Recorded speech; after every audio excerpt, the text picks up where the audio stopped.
I never should have checked that security footage a second time, but something about the numbers wouldn't let me sleep. My name is Elena Vasquez, and I've worked as a mortician at Riverbend Funeral Home in Salem, Oregon for 12 years. In that time, I've handled over 800 viewings, and I thought I'd seen every variation of grief, every odd request, every strange family dynamic that exists. I was wrong. The viewing was scheduled for a Thursday evening in late September. Margaret Ann Holloway, 73 years old, natural causes. Her daughter Jennifer had arranged everything: modest service, simple casket, open viewing from 6 to 9 in the evening, standard procedure. I'd prepared Mrs. Holloway myself that morning, and she looked peaceful.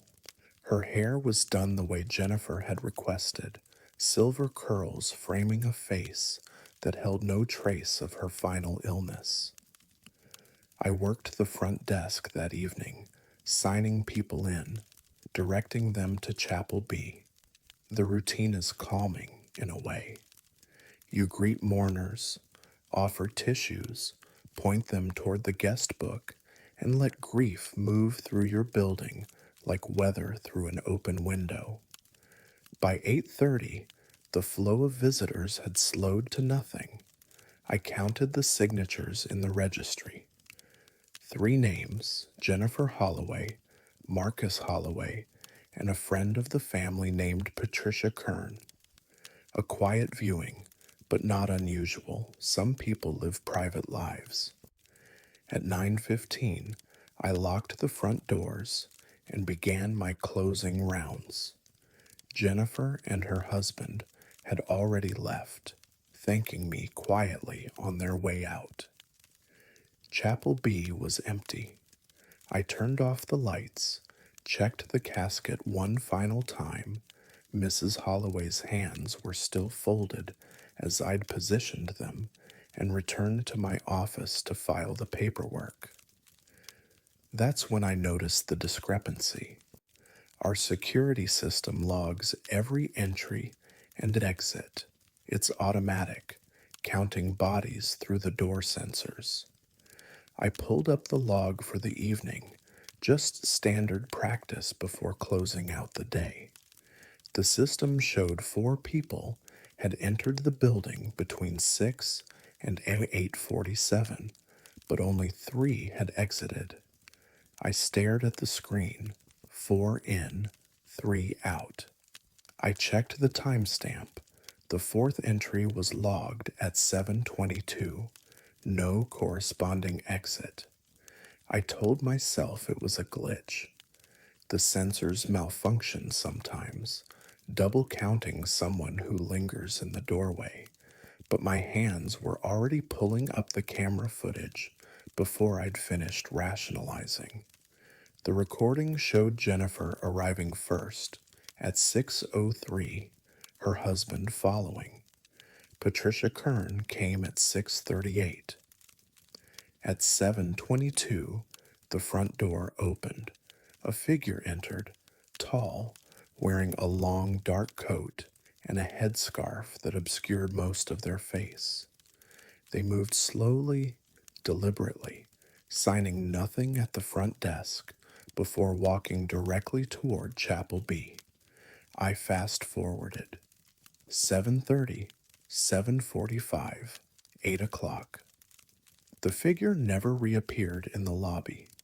I switched to the chapel camera, the one positioned at the back of the room that captures the casket and the seating area. The figure stood beside Mrs. Holloway's casket, perfectly still, no movement, no shifting weight, no hand reaching out to touch the casket rim or the flowers, just standing. I checked the timestamp. 11 minutes. The figure stood there for 11 full minutes without moving at all. Then, at 7:33, they simply weren't there anymore. One frame showed them standing beside the casket. The next frame showed an empty space. I rewound the footage, watched it again. The figure didn't walk away. They didn't step out of frame. They were there, and then they weren't. The chapel camera was continuously. There's no gap in the recording, no skip in the timestamp. I checked every angle we had. The figure appeared in the lobby entering, appeared in the chapel standing, and never appeared anywhere else. Not in the hallways, not leaving through any exit, nowhere. My mouth was dry. I called Jennifer. It was nearly 10 o'clock, but this felt important enough to disturb her grief. She answered on the fourth ring, her voice thick with exhaustion. Miss Holloway, I'm sorry to call so late. I have a question about tonight's viewing. Did anyone else come that you didn't mention? Anyone else who might have visited your mother? A long pause. No, just us and Patricia. Why? Could you come back to the funeral home? I need to show you something. She arrived 20 minutes later with her husband. I'd queued up the footage to the moment the figure entered. We sat in my office, the three of us watching the monitor. Jennifer went very still as the figure moved through the lobby. Her husband leaned closer to the screen. Who is that? He asked. Jennifer didn't answer. She watched the figure enter the chapel, watched them stand beside the casket. When the figure vanished from the frame, she let out a sound, not quite a gasp, not quite a sob.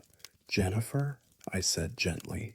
She pointed at the screen with a shaking finger. Rewind it. Go back to when they're standing there. I did. The figure stood in profile, head bowed toward the casket, the scarf casting shadows across their features. That's Claire, Jennifer whispered. That's my mother's sister. That's my Aunt Claire. Her husband put a hand on her shoulder. Honey, that can't be. I know what I'm seeing, Marcus. That's Claire. The coat, the way she stands. That's her. Jennifer turned to me, her face pale. My aunt died 3 weeks ago. She and my mother hadn't spoken in 40 years. Some argument, something that happened before I was born. My mother never told me what it was. We sat in silence, watching the motionless figure on the screen. They were close once, Jennifer continued, her voice distant. When they were young, my mother kept one photo of them together, hidden in her dresser. I found it when I was cleaning out her things. They looked happy in it. They looked like sisters who loved each other. I didn't know what to say. There's no protocol for this, no procedure in any funeral director's handbook. Jennifer stood, still staring at the monitor. Can I have a copy of that footage? I made her a USB drive. She took it without another word, and her husband guided her gently toward the door. Before they left, Jennifer turned back to me. Elena, do you think... She stopped, shook her head.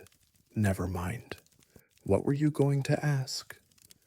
Do you think my mother knew she came? Do you think she felt it? I thought about Mrs. Holloway's face, peaceful and still under the chapel lights.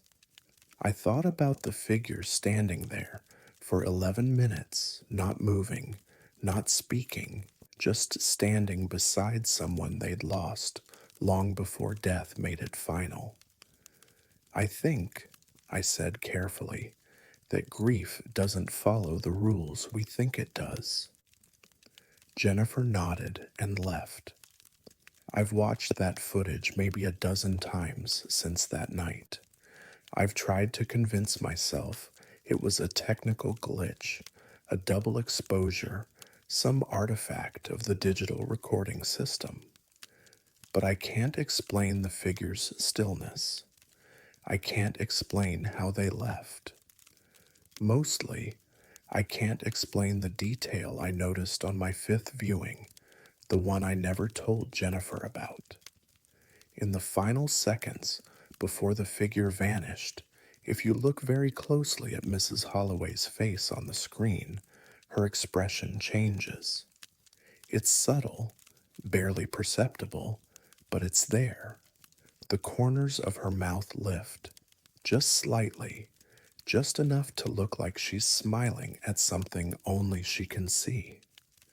I never deleted that footage. Sometimes I still watch it. Late at night when the building is empty and the only sound is the furnace cycling through the vents. And every time I wonder if forgiveness always needs words, or if sometimes it just needs presence, needs someone to show up, even when showing up should be impossible. I think about Mrs. Holloway and Claire, separated for 40 years and reunited for 11 silent minutes in Chapel B. And I think about how the door sensors logged 4 people entering that night, but only 3 people leaving. Someone stayed.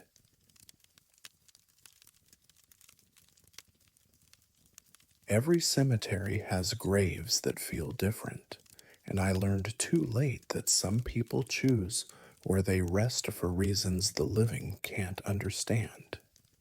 My name is David Hartman, and I've been the funeral director at Meadowbrook Memorial Gardens in Harrisburg, Pennsylvania for 26 years. I've handled thousands of burials, and I thought I understood the relationship people have with their final resting place. How wrong I was. The arrangement conference was ordinary. Catherine Louise Werner, 81 years old, passed peacefully in her sleep. Her husband, Robert, sat across from me in my office, his hands folded on the desk, his voice steady as we discussed casket options, service times, and burial location. He'd been through this before, you can always tell. There's a calmness to grief when it's expected, when death comes as a completion rather than an interruption. Catherine selected her plot years ago, Robert said. Row 9, plot 14. She was very specific about it.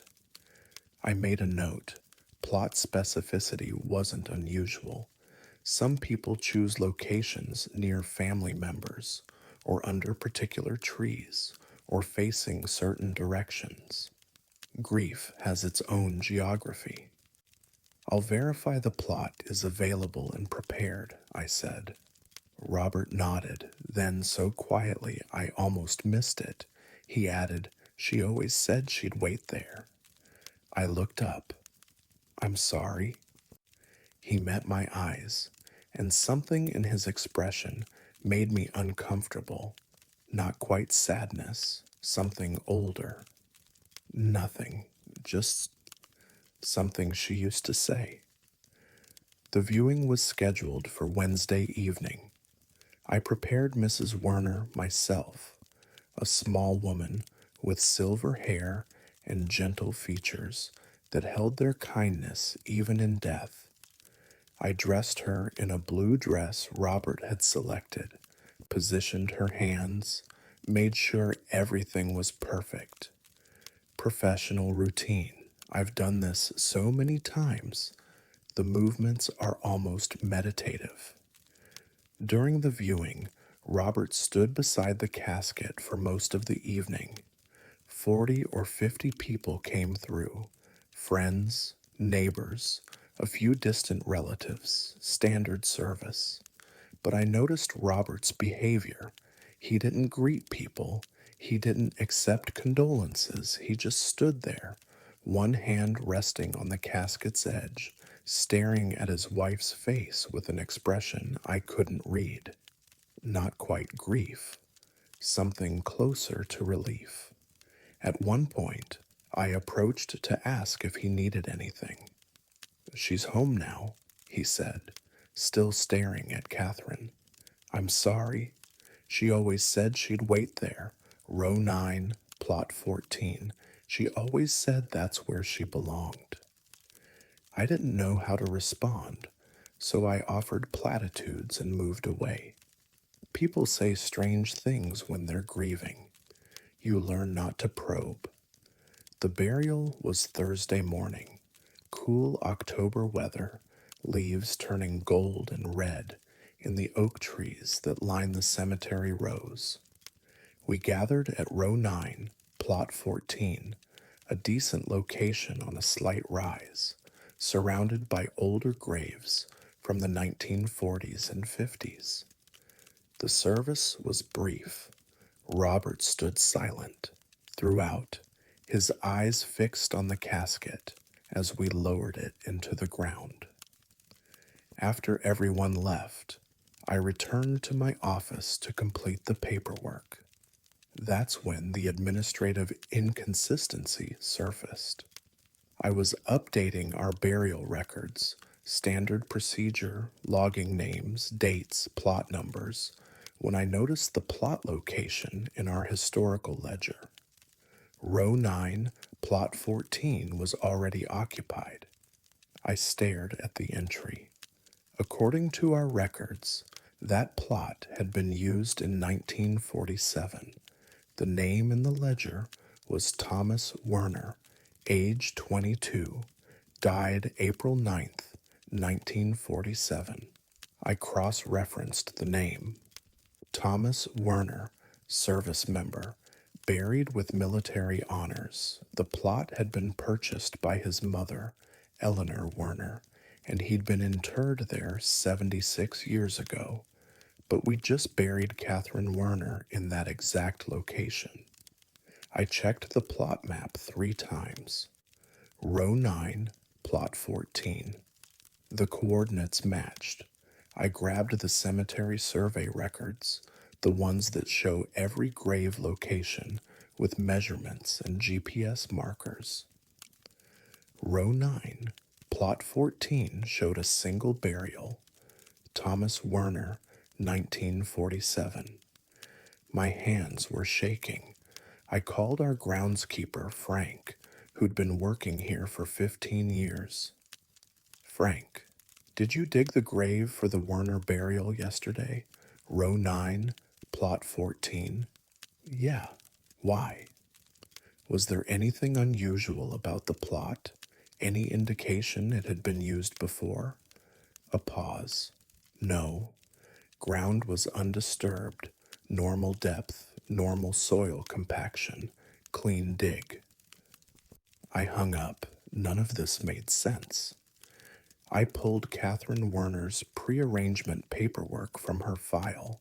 She'd purchased the plot in 1998, 25 years ago. The documentation showed row 9, plot 14 as available. But the historical ledger clearly showed Thomas Werner buried there in 1947. I needed to understand. I went to the county recorder's office that afternoon and requested burial records for Meadowbrook Memorial. The clerk, a patient woman named Sandra, helped me search through the archived files. Here, she said, pointing to a ledger entry from April 1947, Thomas Werner, age 22, Meadowbrook Memorial Gardens, row 9, plot 14. Is there any other information? Family, next of kin? Sandra flipped through additional pages. Plot purchased by Eleanor Werner, his mother. There's a note here. Thomas Werner was engaged to be married when he died.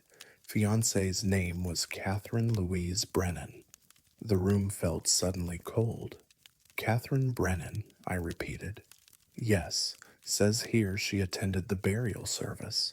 That was pretty common back then, noting who attended military funerals. I returned to Meadowbrook in a daze. Brennan was Catherine's maiden name. I'd seen it on her death certificate. Catherine Louise Brennan, married to Robert Werner in 1969. I sat in my office as the pieces arranged themselves into something impossible.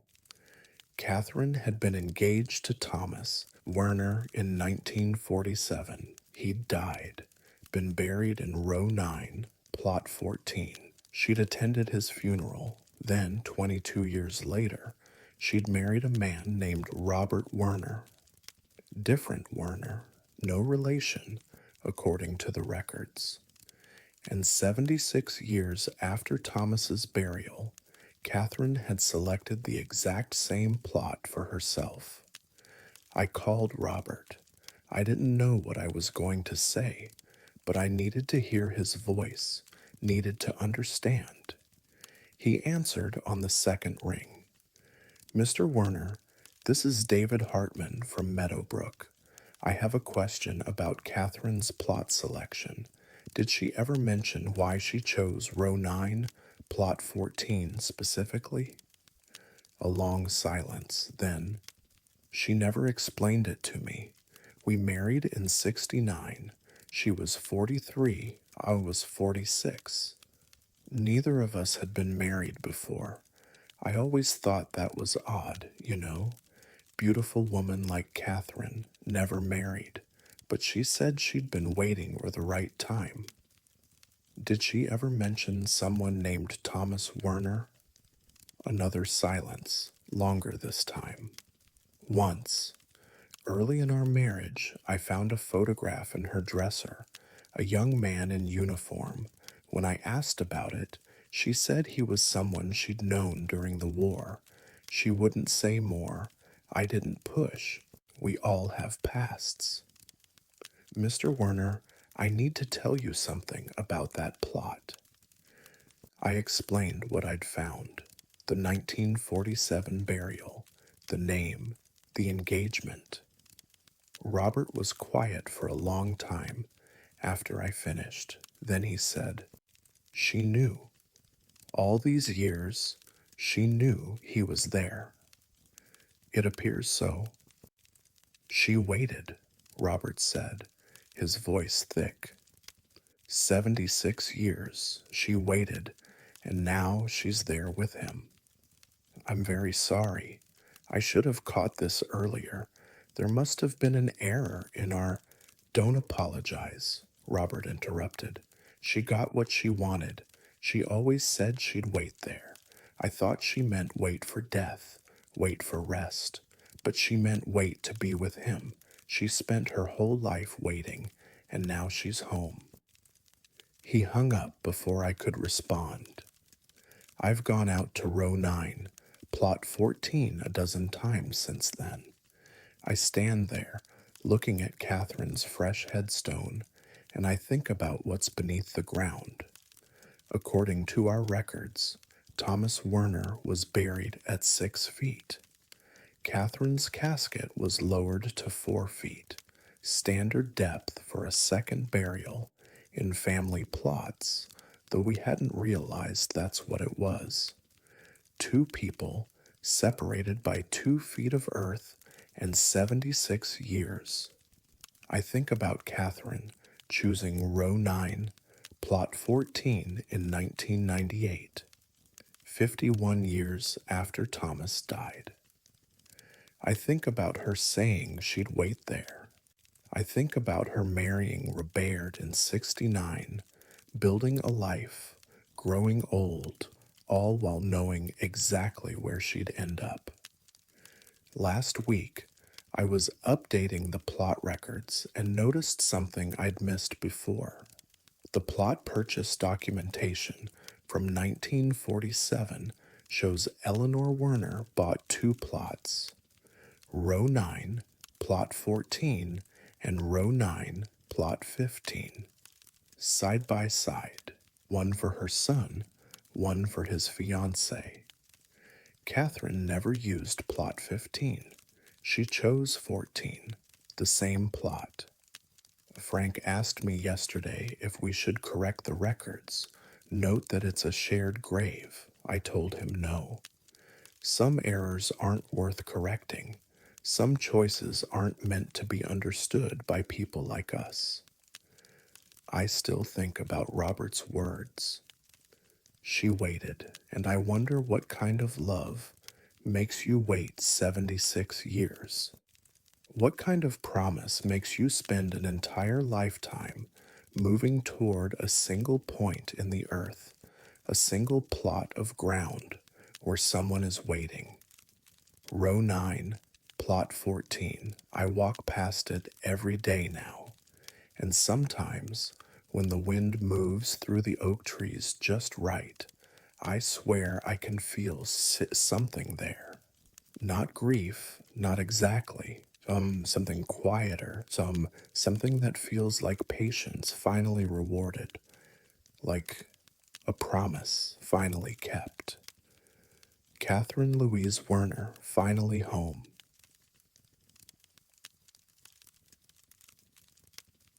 If you ever find something appearing where it shouldn't be, day after day, in places only you can access, don't ignore it. I wish I'd understood that sooner.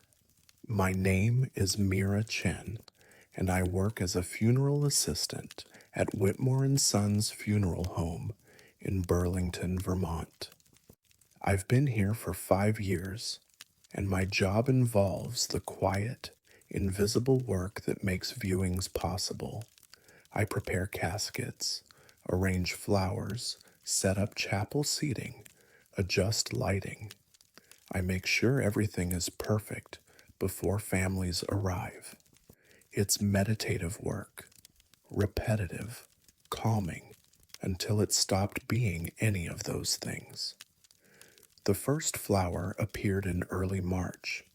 I was preparing a casket for viewing, polishing the brass handles, smoothing the interior satin, doing a final check before the family arrived. That's when I saw it. A dried violet, deep purple, perfectly pressed, lying on the white satin pillow near where the deceased's head would rest. I picked it up, turning it over in my fingers.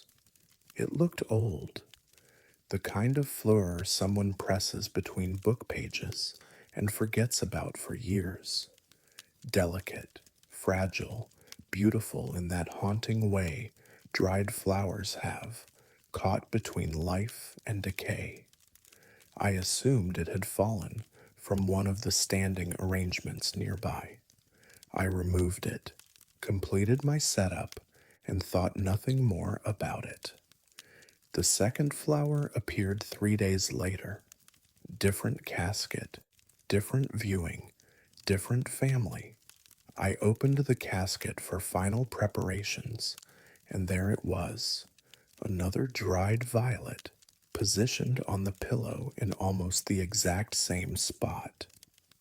I stared at it. I hadn't put it there. I'd been the last person to touch this casket after it arrived from the supplier. The lid had been closed and locked. No one else had access. I removed the flower and checked with my colleagues. No one knew anything about it. Our director, Mr. Whitmore, suggested it might be static cling from the fabric or a stray piece from an arrangement. I accepted the explanation, but something about it felt wrong. These weren't accidental. They were too perfectly placed, too deliberately positioned. The third flower appeared 5 days later, same type, same placement, same impossible appearance in a casket I'd personally prepared and locked. By the end of March, I'd found 11 dried violets, one in each casket I prepared. I stopped mentioning them to my colleagues. I started arriving early, checking caskets multiple times before viewings, trying to catch whoever was doing this. But no one came. The floaters appeared at anyway. I'd check a casket at 8 in the morning. Nothing. Check again at 9. Dried violet, perfectly positioned. I began removing them immediately, Document in each appearance in a notebook I kept private. The pattern was consistent.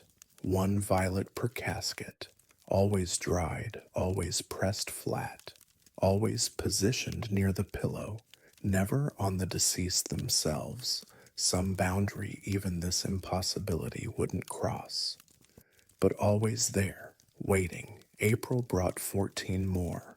May brought 16. I was preparing 4 to 6 caskets per week, and every single one contained a violet. I started feeling watched, not during viewings, when the building was full of mourners and colleagues, during the quiet hours. Early mornings when I worked alone, preparing viewing rooms. Late evenings when I checked supplies and tidied chapels.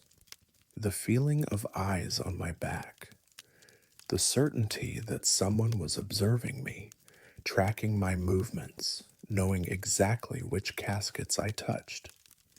By June, I'd found 38 flowers. I kept them all in a box in my locker, strange evidence of something I couldn't explain and couldn't stop. On June 14th, I prepared a casket for an elderly woman named Dorothy Harkins. I arrived at 6:30 in the morning, unlocked the preparation room, and opened the casket. The violet was already there. I removed it, placed it in my pocket, and continued my work. The viewing was scheduled for 2 o'clock. At 1:30, I did my final check. I opened the casket, another violet, in the exact same position. I stood frozen. I'd been in the building the entire time. No one else had entered the preparation room. The casket had been in my sight line for 7 hours. And yet, there it was. A second flower. Impossible. I removed it with shaking hands and left the preparation room. I needed air. I needed to think. At 1:50, as families began arriving, I returned for one last verification.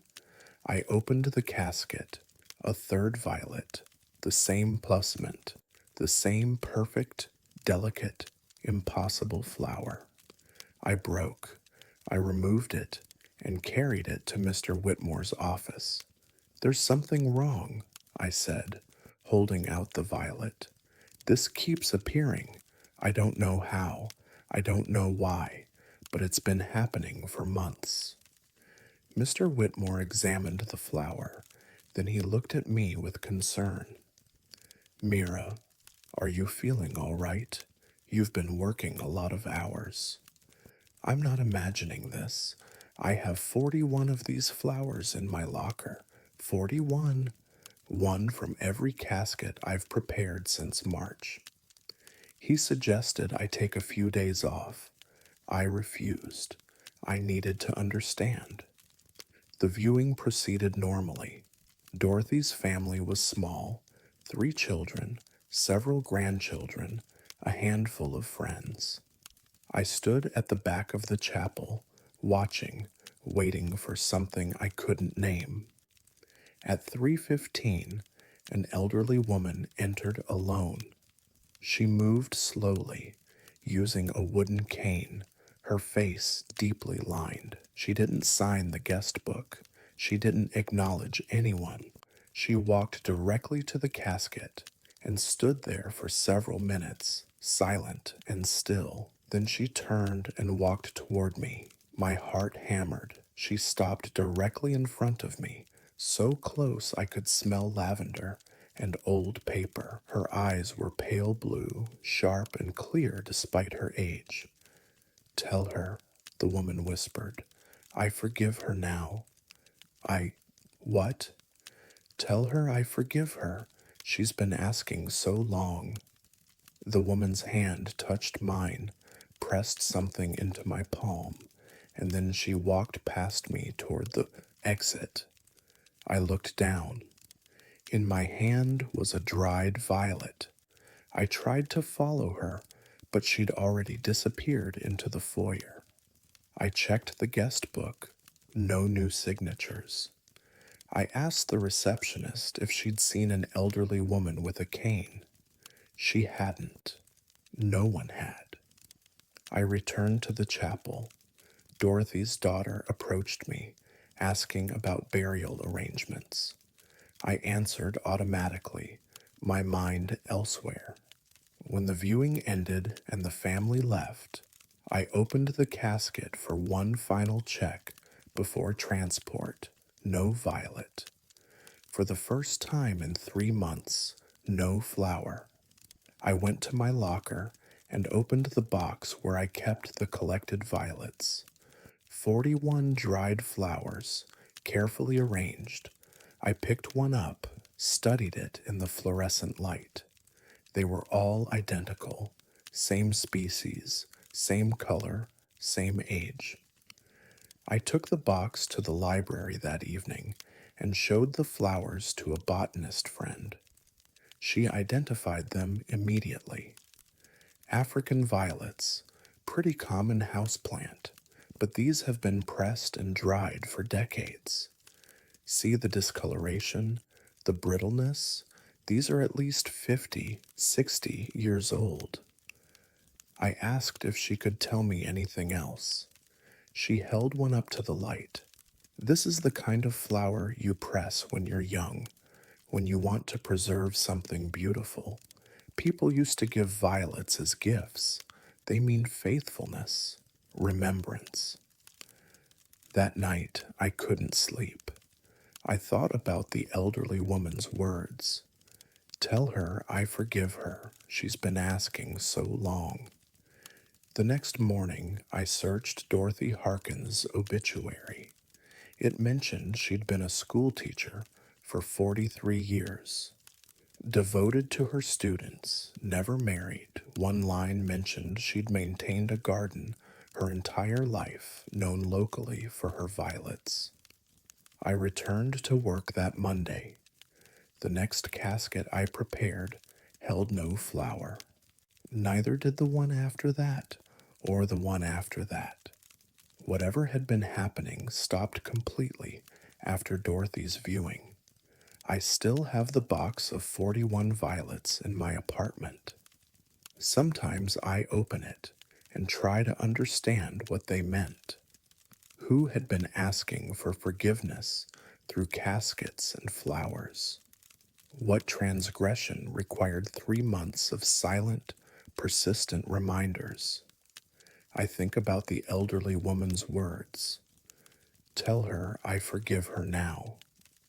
But Dorothy was dead. The message had come too late for her to hear it. Unless it hadn't. Unless the violets were never meant for the living. Unless Dorothy, or whatever remained of her, had been reaching across decades, pressing flowers into caskets, asking for something only the departed could give. Last week, I prepared a casket for a man who'd taught school in the 1960s. I opened the casket lid and held my breath. No flower. But I felt something, a coolness in the air, a sense of conclusion. I thought about Dorothy Harkins and her violets, about faithfulness and remembrance, about how grief doesn't always belong to the living, and how sometimes forgiveness has to travel impossible distances to reach its destination. The flowers have never returned. But sometimes, when I'm working alone in the early morning, I smell lavender and old paper, and I think about the things we carry with us, the things we press flat and preserve, the things we can't let go of until someone tells us it's finally okay. Tell her I forgive her now. I wonder if Dorothy heard those words. I wonder if that was enough. I wonder if after 60 years of asking, she finally found what she was looking for. I hope she did. God, I hope she did.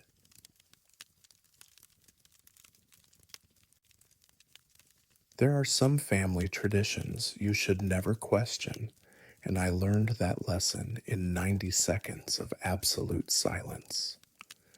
My name is James Chen, and I've served as funeral director at Greenwood Memorial Services in San Francisco, California, for 18 years. In that time, I've accommodated countless cultural practices, religious customs, and family traditions. I thought I'd seen everything grief could ask for. I was wrong. The Nakamura family requested a midnight viewing, not midnight start, midnight specifically. They wanted the viewing to begin at 11:30 in the evening and continue until 1 in the morning. 3 generations of tradition, they said. Their family had been doing this since the 1920s. Mrs. Sarah Nakamura had passed at 89. Natural causes, surrounded by family. Her granddaughter Emily made the arrangements, explaining their unusual request with quiet insistence. It has to be midnight, Emily said. That's when she'll hear us. That's when they all do.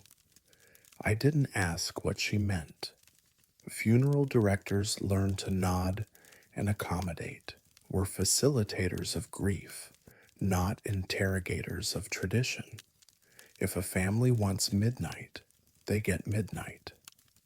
I opened the funeral home at 11 o'clock that evening. 23 family members arrived by 11:15, all dressed formally, all silent. The atmosphere felt different from typical viewings. No small talk, no catching up with distant relatives, just quiet, purposeful movement as they filed into Chapel A. I'd prepared Mrs. Nakamura that afternoon. She looked peaceful in a traditional kimono, her silver hair arranged perfectly, her hands folded over a string of prayer beads. The casket was positioned at the front of the chapel, flowers arranged on both sides, soft lighting creating the appropriate mood. By 11:30, everyone was seated. I stood at the back of the chapel, as I always do, available but unobtrusive. Emily approached me. Mr. Chen, thank you for accommodating us. One request. At midnight, please dim the lights completely, just for a few minutes. It's part of our tradition. I assured her I would. The request was unusual, but not problematic. Families often have specific lighting preferences for prayer or reflection. The viewing proceeded quietly. Individual family members approached the casket, paid their respects, returned to their seats. Low conversations, muted grief, normal patterns, just happening in the middle of the night. At 11:55, Emily gave me a subtle nod. I moved to the light panel near the back of the chapel. At exactly midnight, I dimmed the lights to nothing. Complete darkness filled the room. Silence, deep and total. I waited, expecting prayer or chanting or some verbal component to their tradition. Instead, nothing. Just breathing, just the small sounds of 23 people sitting motionless in the dark. Then, at 12:01, according to my watch, something changed. The silence became different, heavier, like the air itself had thickened. I felt my skin prickle. The temperature seemed to drop, though that could have been imagination. At 12:47, every single person in that chapel stopped breathing at the same moment. I know because I was listening. I'd been listening to the ambient sounds of the room, shuffling feet, quiet coughs, the rustle of clothing. All of it stopped, simultaneously, completely. The silence was absolute, suffocating. I couldn't hear a single breath, Not a single small human sound. 23 people, and not one of them making a noise. Not for 5 seconds, not for 10. At 30 seconds, my hands started shaking. At 45 seconds, I considered turning the lights back on. At 60 seconds, I was reaching for the switch. At 90 seconds exactly, someone inhaled, then everyone did, all together, a collective breath that filled the chapel like wind through trees. The silence broke. People shifted in their seats. Someone coughed quietly. The normal sounds of human presence returned. At 1:03, Emily nodded to me again. I brought the lights back up gradually. The family began standing, gathering their things, preparing to leave. They moved with an air of completion, of satisfaction. I stood frozen at the back of the chapel, my heart racing, trying to understand what I'd just witnessed. As the family filed out, I noticed their faces. Relief, peace. Several people were crying, but they were smiling through their tears. Whatever had happened in those 90 seconds, it had given them what they needed. Emily was the last to leave. She stopped beside me at the chapel door. "Thank you for respecting our tradition, Mr. Chen." "Of course." My voice sounded strange to my own ears.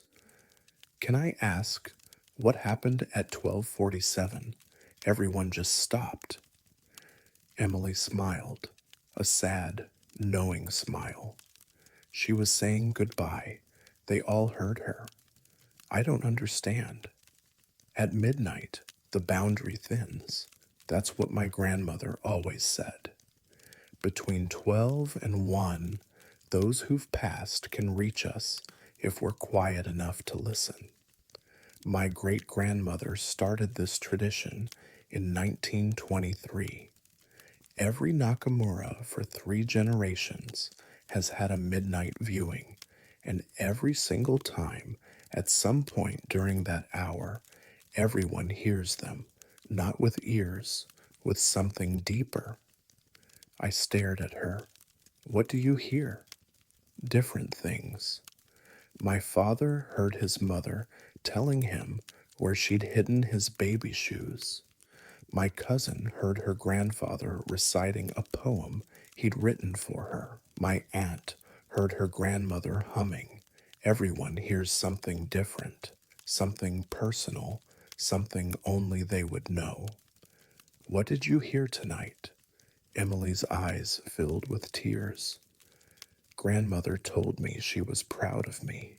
She said it 3 times. She never said that when she was alive.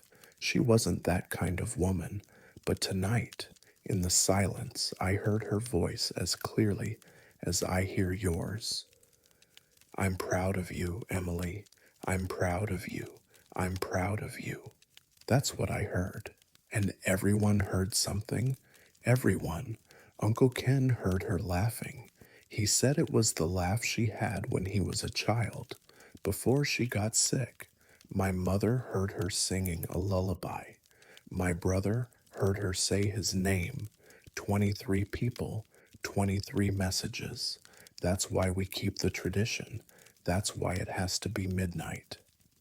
She left then, following her family into the parking lot. I returned to the chapel and stood there in the restored lighting, staring at Mrs. Nakamura's peaceful face. I tried to rationalize what had happened: mass suggestion, group psychology, the power of shared belief and expectation. But none of those explanations addressed the physical impossibility of what I'd witnessed. 23 people stopping all sound simultaneously. 90 seconds of perfect, absolute silence. Then resuming together as if coordinated by some signal I couldn't hear. I approached the casket. Mrs. Nakamura looked exactly as I'd prepared her, hands folded, expression serene, but something felt different. The air around the casket felt lighter, somehow emptier, like something that had been present had departed. I've conducted 7 more midnight viewings since then, not for the Nakamura family. They don't need me anymore, but word spreads. Other families with similar traditions have found me. Families who understand that grief happens on its own schedule, that connection doesn't end at death, that some conversations can only happen in darkness. Each time, the same thing happens. Somewhere during that hour between midnight and 1, silence falls. Not planned, not coordinated, just a moment when every person in the room stops breathing, stops moving, stops making any sound at all. And in that impossible quiet, something happens that I'm not part of, something you can observe but never experience. Last week, I conducted a midnight viewing for a Chinese family, 40 people packed into Chapel A. At 12:32, the silence fell. This time it lasted 2 full minutes. When it ended, when everyone inhaled together and resumed their normal breathing, I watched them stand and embrace each other, watched them cry and smile and nod to each other with shared understanding. An elderly man approached me afterward. "Did you hear her?" he asked. "No," I admitted. "I never do." He patted my arm. "You wouldn't. You didn't know her." The messages are personal. They're for us, the ones who loved her. But thank you for giving us the space. Thank you for understanding that death doesn't end everything. I've started keeping notes, times, durations, family names. Some pattern I can't quite see is emerging. The silence never comes at the same time, but it always comes, and it always lasts long enough for something impossible to happen. Long enough for the dead to speak to those who loved them. I don't tell other funeral directors about this. They'd think I was losing my mind. Maybe I am. Maybe working midnight viewings has broken something in my perception of reality. But I've seen the faces of those family members when the lights come back up. I've seen the relief, the peace, the certainty that they've received something precious, something final. Last night, I stood alone in Chapel A after midnight. The building was empty, no viewing scheduled, just me and the quiet. I don't know what made me do it, but I turned off all the lights at exactly midnight. I stood in the darkness and listened. I waited for 90 seconds of silence, for some impossible communication from whatever exists beyond the boundary between life and death. Nothing happened.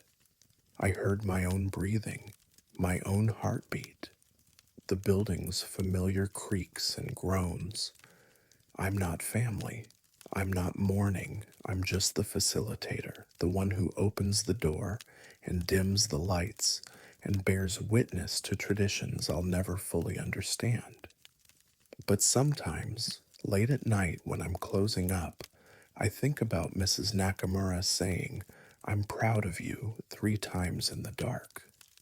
I think about 23 people hearing 23 different messages. I think about how love finds a way to say what it needs to say, even when saying anything should be impossible. The boundary thins at midnight. That's what they tell me. Between 12 and 1, those who've passed can reach us if we're quiet enough to listen. I believe them. God help me. I believe them.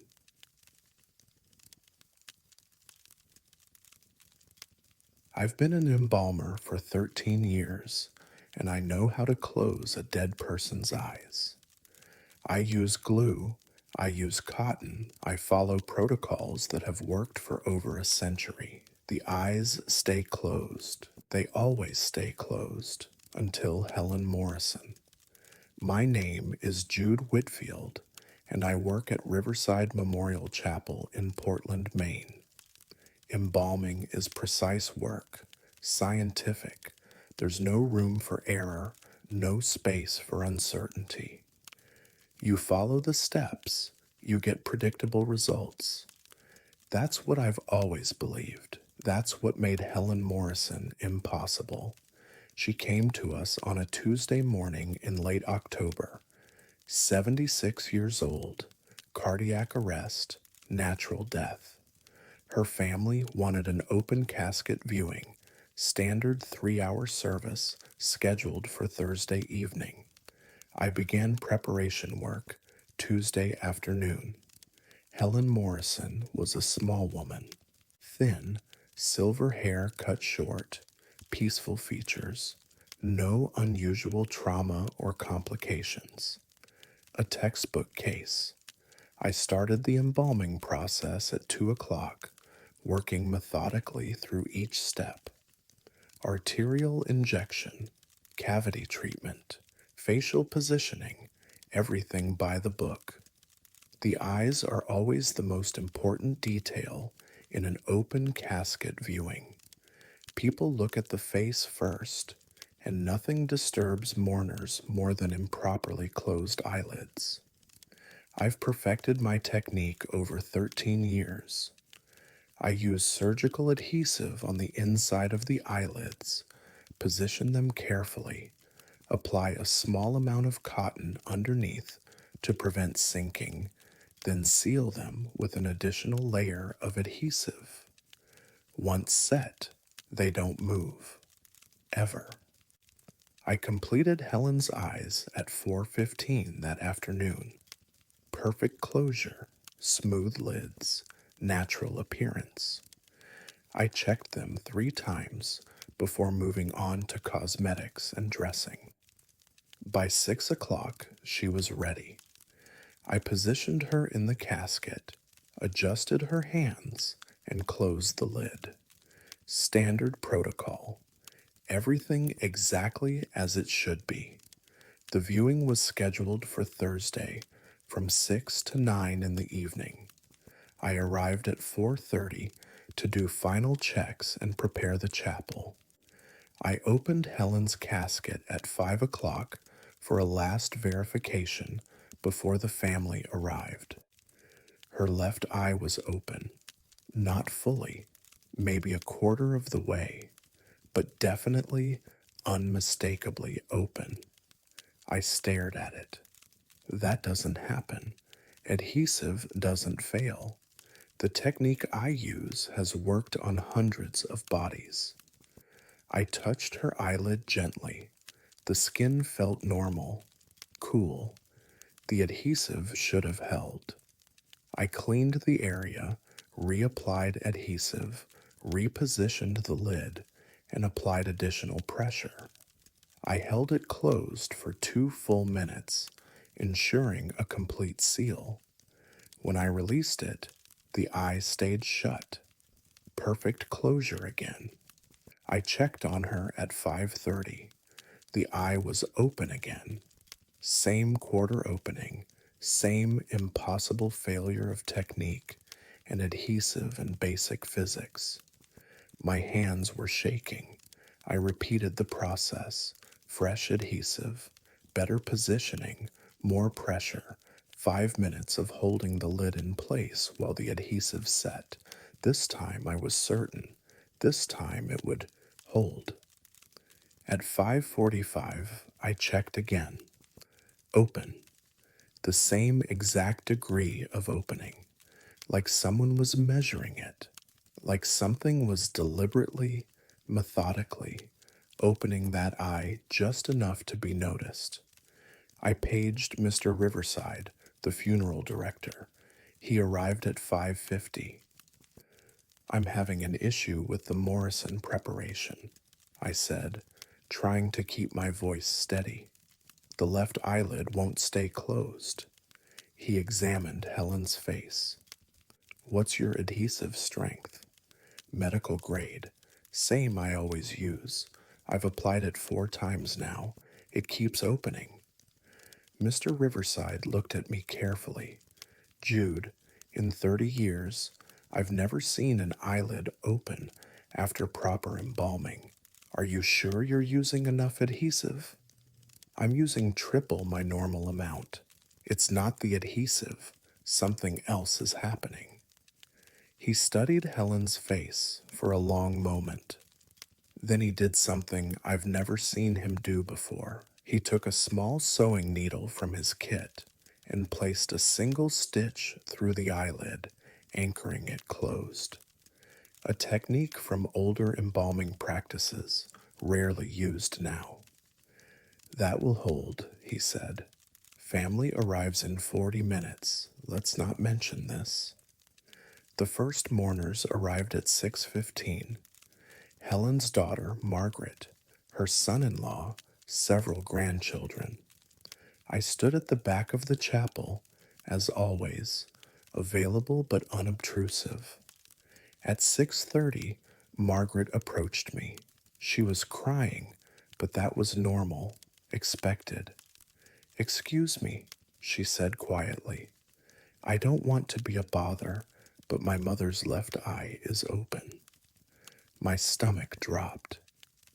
I'm sorry? Her eye. It's open. Just a little bit, but I can see it. Could you fix it? I walked with her to the casket. Helen's left eye was open, the same quarter opening. The stitch had failed, or it had been removed, or something had opened the eye despite the stitch. I'll take care of it immediately, I said. I closed the casket, wheeled it to the preparation room, and examined the eye. The stitch was still there, still intact, but the eye was open beneath it, the lid somehow positioned around the thread rather than held by it. I removed the stitch, applied fresh adhesive, added another stitch, this time making it tighter, more secure. I held the lid closed for 10 full minutes, well past any reasonable setting time. When I wheeled Helen back to the chapel and opened the casket, the eye was closed. Perfect. I checked it 3 times before allowing the family to approach again. At 7 o'clock, a young woman, one of Helen's granddaughters, approached me. I'm sorry, she said, but grandmother's eye is open again. I asked Mr. Riverside to handle it. I watched from the back of the chapel as he examined the casket, then discreetly closed it and wheeled it away. He returned 15 minutes later. The eye was closed. At 7:30, Margaret's husband approached. I don't mean to keep bothering you folks, but that eye situation is happening again. At 8 o'clock, an elderly woman who introduced herself as Helen's sister, her left eye keeps opening. Is that normal? At 8:20, a young boy, maybe 10 years old. My Grammy's looking at me. At 8:40, a man I didn't recognize. That eye thing is still happening. Thought you should know. At 9:05, another granddaughter. I know everyone's mentioned it, but grandmother's eye is definitely open. 7 people, 7 separate occasions. 7 times we closed the casket. I or Mr. Riverside went to the preparation room, resealed the eye, and returned it to the chapel. 7 times it opened again within minutes. By 9:30, when the last family members finally left, I was exhausted. Mr. Riverside and I stood in the preparation room, Helen's casket between us, her left eye once again partially open. "This is impossible," I said. "I know. I've sealed this eye 13 times tonight. 13 different applications of adhesive, 6 stitches.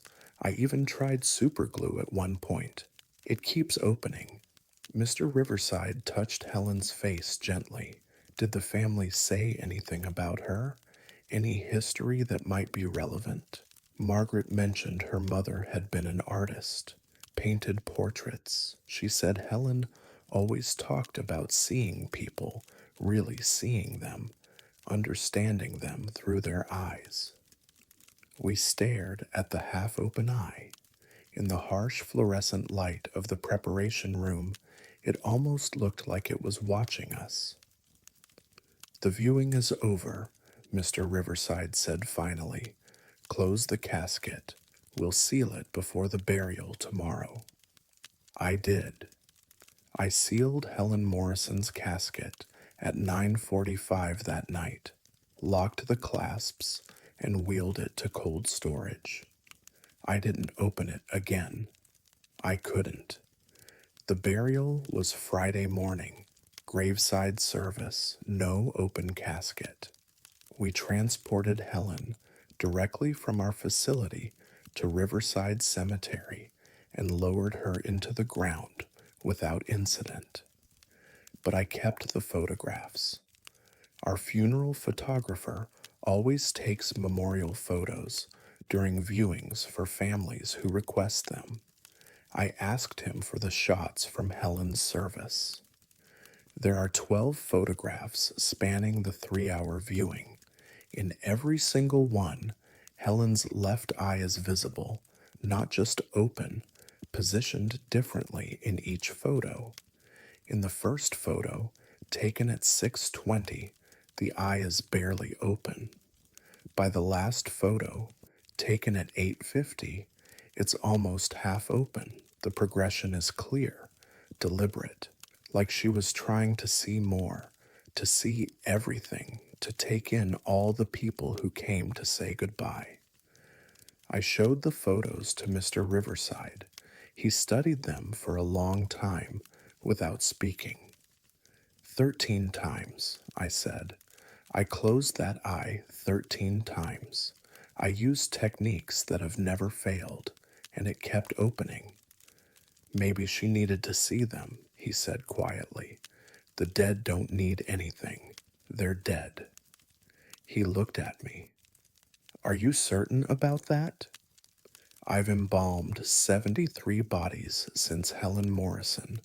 I follow the same protocols, use the same techniques, the same adhesive, the same positioning, the same careful attention to detail. The eyes stay closed. They always stay closed now. But sometimes, late at night when I'm working alone, I think about those photographs, about the progression, about 7 different family members approaching me to say the same impossible thing. Her eye is open. I think about Margaret saying her mother had always talked about seeing people, really seeing them, and I wonder if Helen Morrison needed one last look, needed to see her family gathered, needed to watch them grieve, needed to take in their faces one final time before the casket closed forever. I keep the photographs in my desk. 12 images of a woman who refused to close her eyes, who kept looking despite adhesive and stitches and every technique I knew, who saw what she needed to see, then finally rested. I don't tell other embalmers about Helen Morrison. They'd question my competence, suggest I need better training, stronger adhesives, more careful technique, but I know what happened. I know what I witnessed, and I know that sometimes, despite everything we do to arrange and position and control the dead, they have their own needs, their own requirements, their own way of saying goodbye. Helen Morrison saw her family one last time, all of them, through an eye that wouldn't close until she was ready. And when she was ready, when the casket was sealed and lowered into the ground, I have to believe that I finally closed, finally rested, because some things aren't about embalming technique or adhesive strength. Some things are about love and loss and the desperate need to see the people who mattered to you one final time before the earth covers you forever. I hope she saw enough. I hope those partial glimpses through a half open eye gave her what she needed. I hope, wherever Helen Morrison is now, she's finally closed her eyes and found peace. But sometimes, when I'm sealing someone's eyelids with careful precision, I remember her left eye opening again and again and again, despite everything I did to keep it closed. And I wonder if we ever really have as much control over death as we think we do.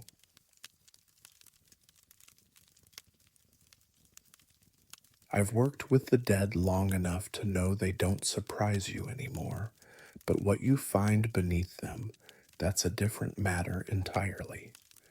My name is Albert Moss, though everyone calls me Al, and I've been the head groundskeeper at Maplewood Cemetery in Concord, New Hampshire for 22 years. My job is simple: maintain the grounds, dig graves, fill them back in, keep the grass trimmed and the headstones straight.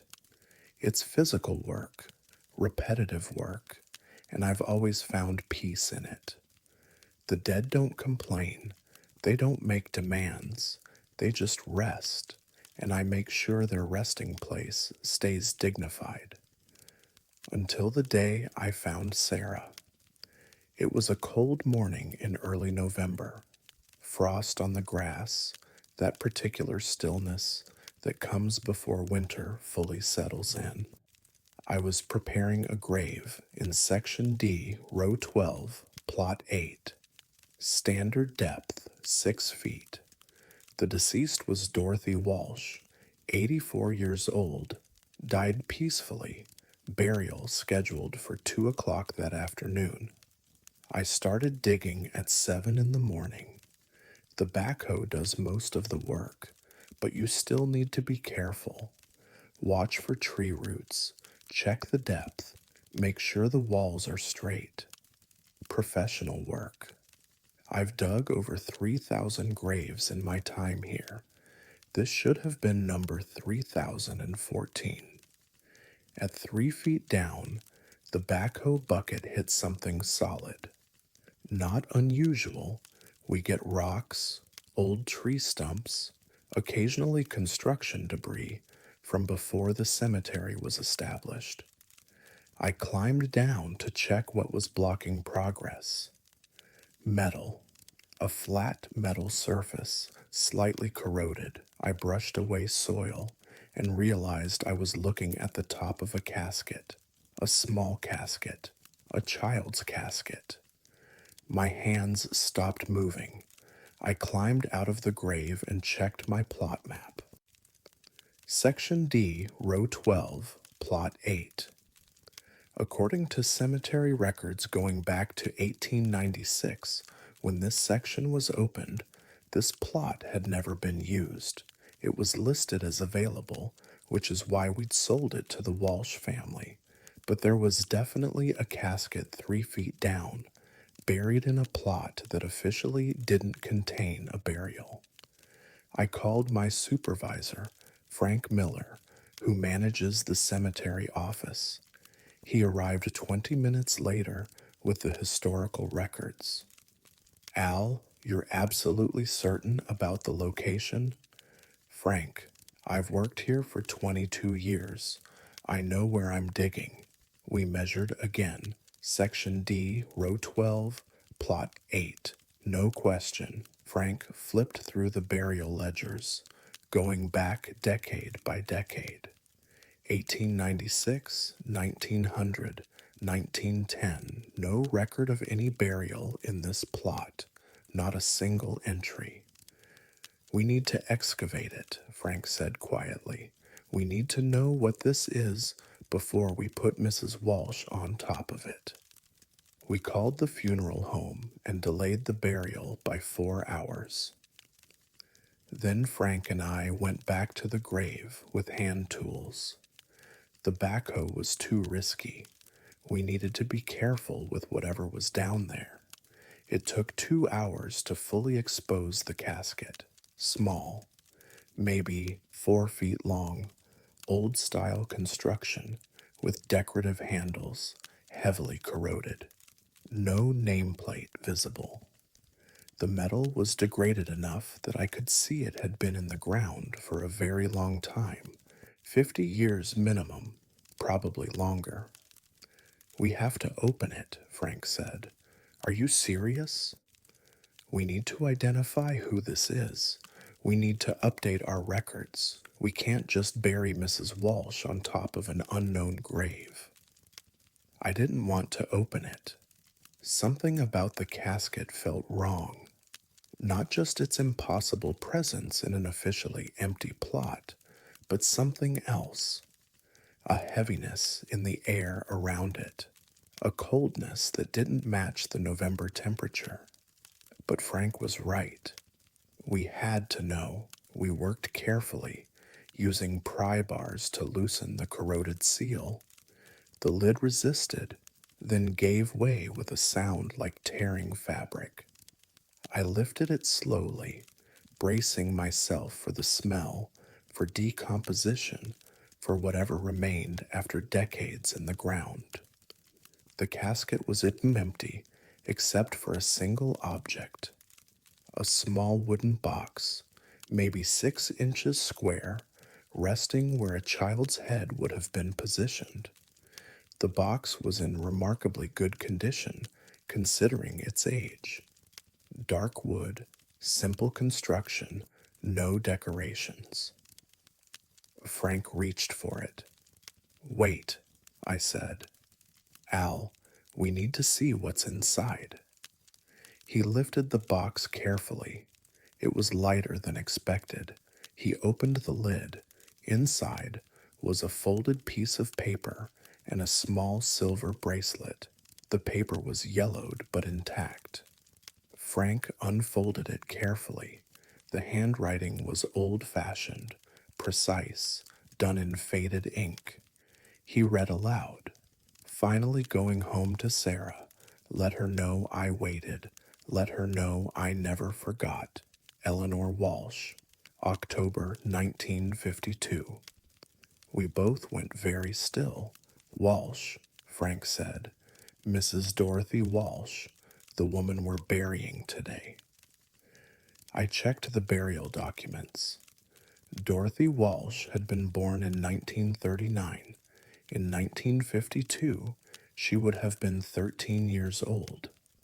The note was dated October 1952, 71 years ago. Who's Sarah? I asked. Frank was already on his phone, calling the funeral home. He spoke quietly for several minutes, then hung up and looked at me with an expression I'd never seen on his face before. I spoke with Dorothy Walsh's daughter. She said her mother was adopted, born to a young unwed mother in 1939, given up for adoption at birth. Her birth mother's name was Eleanor Walsh. Eleanor died in childbirth with a second daughter in 1952. That daughter, Dorothy's half-sister, was stillborn. They named her Sarah. The grave was suddenly very quiet.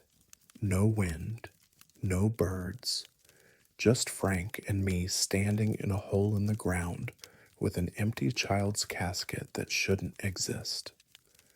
Eleanor buried her stillborn daughter here, Frank said slowly, secretly, no official record, and she left this note and bracelet with her. But Dorothy was adopted. She didn't grow up with Eleanor. How did she... Frank pulled up the burial request forms on his phone. Dorothy purchased this plot 15 years ago, 19 years after Eleanor died. She specifically requested Section D, Row 12, Plot 8. The daughter said Dorothy never explained why she chose this exact location. She just insisted it had to be this plot. I looked down at the small casket, at the wooden box with its note and silver bracelet, at the impossible geometry of grief that had led Dorothy Walsh to select, decades after Eleanor's death, the exact plot where her unknown half sister had been secretly buried. She knew, I said. Somehow, she knew Sarah was here. Frank carefully placed the box back in the casket and closed the lid. We're going to put Mrs. Walsh in this grave as planned, but we're going to document what we found. We're going to update the records to show that this is a double burial. Dorothy Walsh and Sarah Walsh, half sisters who never met in life. We filled in the grave to 3 feet, leaving the child's casket undisturbed. Then we prepared the space for Dorothy's casket, which would rest 3 feet above her sister's. The burial service proceeded at 6 o'clock that evening. Dorothy's family gathered around the grave, her children, grandchildren, friends. The minister spoke about reunion and peace and going home. Dorothy's daughter approached me after the service. Her name was Linda. She was holding something in her hand. Mr. Moss, I wanted to give you this. I found it in my mother's things when I was cleaning out her house. She handed me a photograph. I don't know if it's relevant, but given what you found today, I thought you should see it. The photograph showed 2 women, clearly sisters, standing together in front of a house. They were young, maybe 18 and 20. One of them looked remarkably like Dorothy Walsh. The photo was dated 1937 on the back, with 2 names written in faded pencil, Eleanor and Margaret. That's my grandmother Eleanor, Linda said. My mother's birth mother. She kept this one photo of her hidden in a drawer. She never talked about Eleanor, never mentioned having a half-sister, but about 16 years ago, she suddenly became obsessed with finding a specific burial plot. She would come out here and walk through Section D for hours. When she finally selected this plot, she seemed at peace for the first time in years. I looked at the photograph, then at the freshly filled grave. Your mother never told you how she knew to choose this plot? No, but 3 weeks before she died, she told me something strange. She said, I'm finally going home to Sarah. Tell her I waited. Tell her I never forgot. Those exact words, the same words written in that note you found. I gave Linda the photograph back. She thanked me and rejoined her family. Frank and I stood together after everyone left, looking at the grave. The temporary marker read, Dorothy Walsh, beloved mother and grandmother. Eventually, the permanent headstone would be placed, but neither of us knew what it should say. How do you mark a grave that holds 2 sisters who never met? How do you document a reunion that spans 71 years and exists only in the mathematics of plot selection and impossible knowledge? I've filled in that grave a dozen times in my memory. I've replayed finding that small casket, opening it, reading that note. Finally going home to Sarah. Dorothy Walsh spent 71 years living her life, raising her family, never mentioning the half-sister who died before she could know her. But somehow, In some way I'll never understand. She knew where Sarah rested. She knew, and she waited, and when it was time, she came home. Section D, Row 12, Plot 8. I walk past it almost every day. I keep the grass trimmed. I keep the flowers fresh. And I think about the two sisters who rest there now, together at last. The official records now list it as a double burial. Dorothy Walsh and Sarah Walsh, mother's name, Eleanor Walsh, finally going home to Sarah. Some promises span lifetimes. Some knowledge doesn't need memory to be real. Some reunions wait decades for the right moment, the right grave, the right return home. I've dug 3,014 graves in my 22 years here, but I'll remember this one forever. Not because of what I buried, but because of what I found, and what finding it meant to someone who'd been waiting 71 years to go home.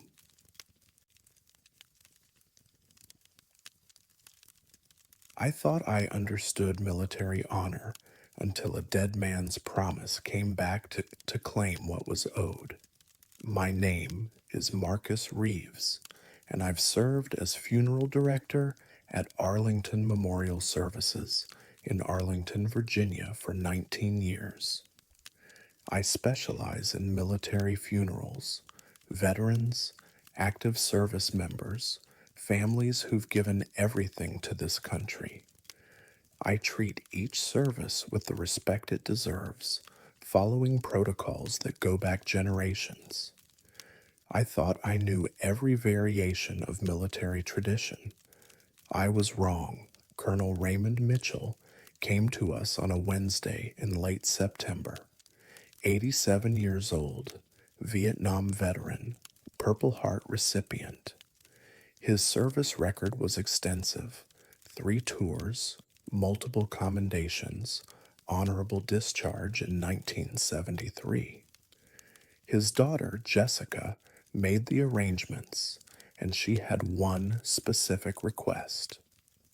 My father wanted his Purple Heart displayed during the viewing, she said, not pinned to his uniform. He was very clear about that. He wanted it placed in his jacket pocket, visible but not prominent. I assured her we'd honor his wishes. Purple Hearts are sacred. They represent wounds received in combat, sacrifice made in service. Displaying them during viewings is common. Placing one in a pocket rather than pinning it was unusual, but not problematic. I prepared Colonel Mitchell that Thursday afternoon. Full dress uniform, service ribbons. His face weathered but peaceful. I positioned the Purple Heart carefully in his left breast pocket, the distinctive gold and purple ribbon visible, the medal itself partially concealed. Exactly as Jessica had requested. The viewing was Friday evening, 6 to 9. Standard military protocol, honor guard posted, American flag draped, everything precise, ceremonial, respectful. The chapel filled quickly. Veterans from 3 different wars, active duty soldiers, family members spanning 4 generations. At least 70 people paying their respects by 6:30. I stood at my usual position near the back of the chapel, observing, ensuring everything proceeded smoothly. At 7:15, a young man entered alone. He wore civilian clothes, jeans, a dark jacket, work boots. No military bearing that I could see. He was maybe 30 years old, thin, with close cropped hair and an intensity in his movements that made him noticeable. He walked directly to the casket without signing the guest book or acknowledging anyone. He stood there for perhaps 30 seconds, staring down at Colonel Mitchell. Then in one fluid motion, he reached into the casket, removed the Purple Heart from the pocket, and saluted the colonel before turning to leave. I intercepted him at the chapel entrance, my hand on his arm, my voice low but firm. "Sir, I need you to return that medal." He looked at me. His eyes were gray, flat, empty. "No, that medal belongs to Colonel Mitchell. You need to put it back."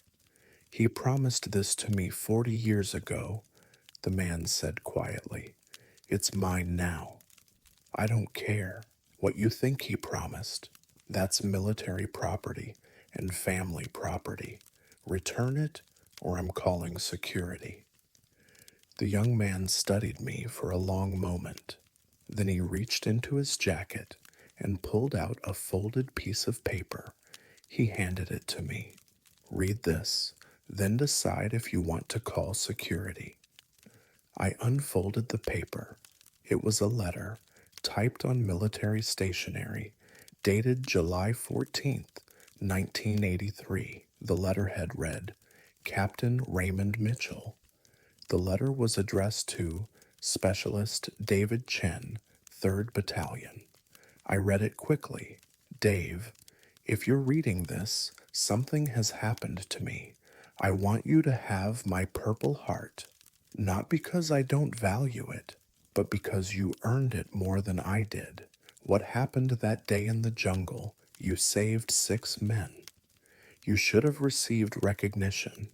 Instead, you got a medical discharge and a file marked classified. That's not right. When I die, take the medal. It represents your sacrifice, not mine. You kept us alive. Remember that. Ray Mitchell." I looked up. The young man was watching me with those empty gray eyes. "I'm sorry," I said slowly, "but this letter is dated 1983, 42 years ago. You're what, 30 years old? You couldn't have been in Vietnam. You weren't even born yet." "I know," the man said. "Then how—" "He promised it to my father, David Chen, Specialist, 3rd Battalion. He died in 1997, brain cancer, related to Agent Orange exposure, but the VA wouldn't acknowledge it. 20 years of fighting for recognition he never got. My father told me about this letter, about Captain Mitchell's promise, about what happened in that jungle that got my father discharged instead of decorated. If your father died in 97, why are you here now? Why not come when he died?" "Because Colonel Mitchell was still alive." The letter said, "When I die, not before. When." My father made me promise I'd wait, made me promise I'd honor Captain Mitchell's timeline, respect his wishes.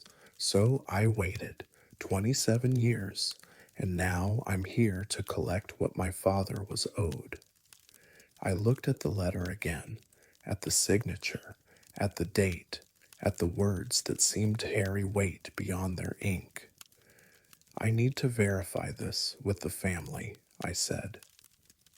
The young man nodded. "Do what you need to do. I'll wait."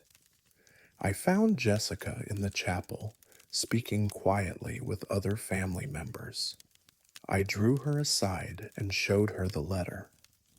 "Did your father ever mention a David Chen or this letter?" Jessica read it carefully. Her expression shifted, surprise, then recognition, then something that looked like sadness.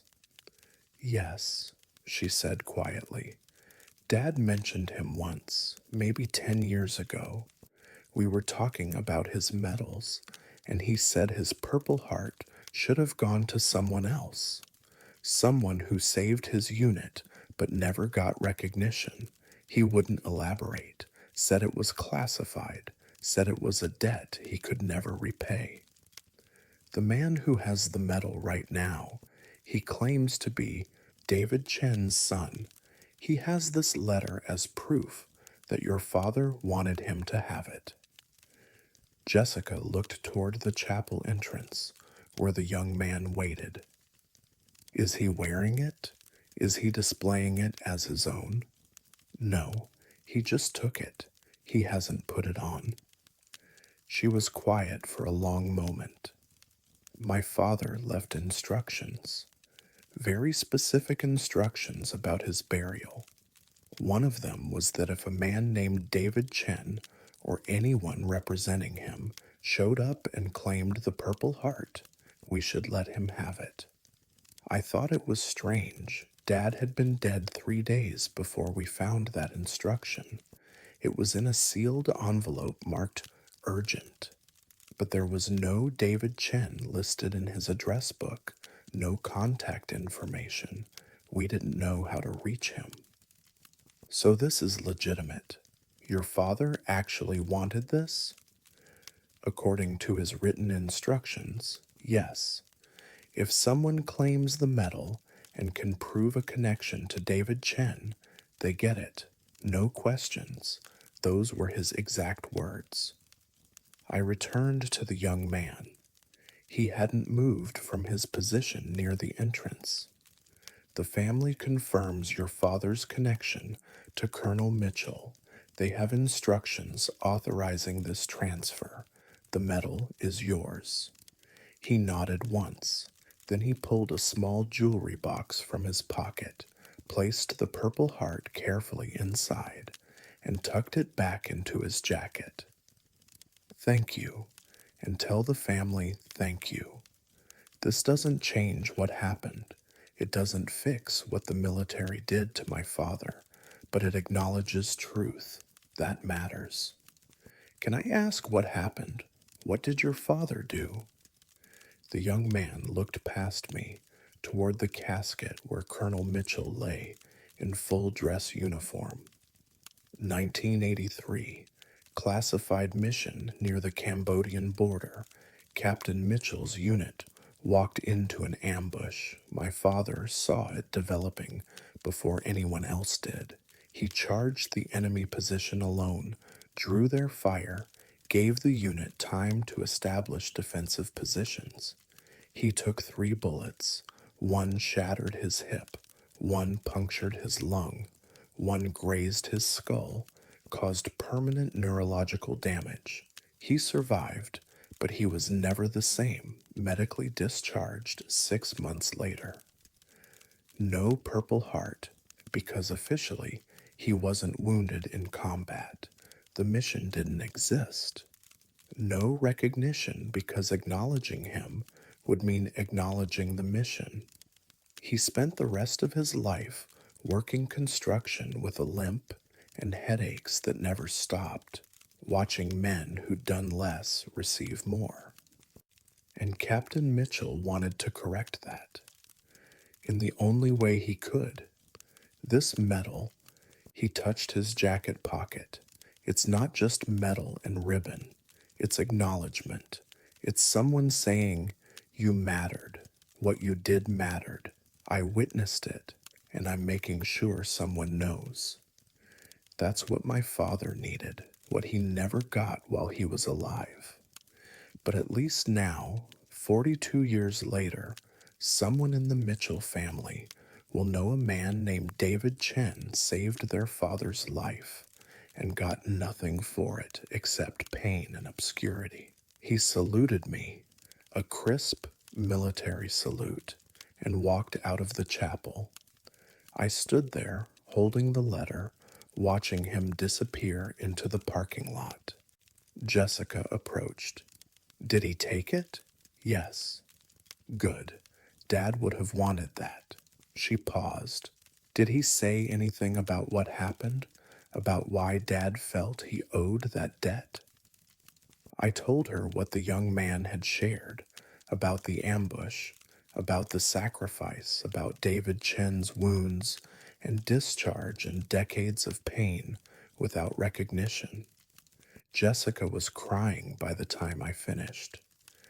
Dad never told us. He never said he owed his weight to someone all those years, and we never knew.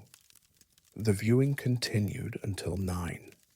The honor guard maintained their vigil. The flag remained perfectly draped, but the Purple Heart's absence from Colonel Mitchell's pocket felt significant, like something incomplete had finally been completed. After everyone left, I returned to the casket. Colonel Mitchell looked peaceful. The empty pocket where the medal had been seemed deliberate now, not absent, but transferred, a debt paid, a promise kept. I've conducted maybe 500 military funerals in my 19 years here. I've handled medals and flags and honors and protocols, but I've never seen a transfer like that. Never seen a promise reach across 42 years to find its recipient. Never seen a debt acknowledged so long after it was incurred. The burial was Saturday morning, full military honors, 21 gun salute, taps played perfectly, the flag folded and presented to Jessica with the ceremony those rituals deserve. But the Purple Heart never returned, and that felt right somehow, felt like completion rather than absence. Last week, I received a package at the funeral home. No return address. Inside was a photograph of two men in combat fatigues, somewhere in a jungle, both young and grinning at the camera, despite everything around them. On the back, written in faded ink, Ray Mitchell and Dave Chen, July 1983, brothers. Also in the package was a note. Tell the family their father was a man of honor who kept his promises. The medal is now buried with my father, as it should be. Thank you for letting this happen. Daniel Chen. I gave the photograph to Jessica. She framed it and now keeps it beside her father's flag. Sometimes promises take decades to fulfill. Sometimes debts survive the people who incurred them, passed down through generations until someone can finally collect. Sometimes honor means giving up something precious to acknowledge something more precious. Truth, sacrifice, brotherhood. Colonel Raymond Mitchell is buried in Arlington National Cemetery now. Section 60, row 18, grave 42. No Purple Heart in his casket. That medal rests somewhere else, with the man who truly earned it, the man whose sacrifice went unacknowledged for 27 years after his death. And somewhere, in whatever place holds the spirits of soldiers and brothers, I hope Raymond Mitchell and David Chen have found each other again. I hope they've resumed the conversation that was interrupted by bullets and policy and decades of silence. I hope they know that their promise was kept, that their brotherhood survived, that honor, real honor, finds its way home eventually, even if it takes 42 years. I thought watching empty rooms through security monitors was the easiest part of my job until I realized some mourners never actually leave. My name is Carla Simmons, and I work night security at Restwood Funeral Home in Memphis, Tennessee. I've been here for 8 years, pulling the evening and overnight shifts that nobody else wants. My job is simple: monitor the security cameras, lock the doors after viewings end, make rounds through the building, ensure everything stays secure until morning staff arrives. It's quiet work, solitary. Most nights, nothing happens. Most nights. The viewing ended at 9 o'clock on a Tuesday in mid October, standard service. The deceased was Margaret Ann Porter, 79 years old, retired school teacher. Her family had been small, maybe 20 people total, throughout the 3-hour viewing. By 8:45, almost everyone had left. By 9, the funeral director, Stephen, locked the front doors and gave me the all clear. I settled into my office, a converted closet with 6 security monitors showing different angles of the building. Chapel A, where Mrs. Porter's viewing had taken place. Chapel B, currently empty. The main hallway, the preparation rooms, the entrance, standard surveillance layout. At 9:15, I started my first round, walking the building, checking doors, turning off unnecessary lights. Everything normal, everything quiet. I returned to my office at 9:30 and began reviewing the evening's footage, standard procedure to note anything unusual for the morning report. That's when I saw the figure on the Chapel A monitor. Someone was still sitting in the viewing room, third row, left side, perfectly still, just sitting there in the dark chapel, facing Mrs. Porter's closed casket. I checked the timestamp, 9:32.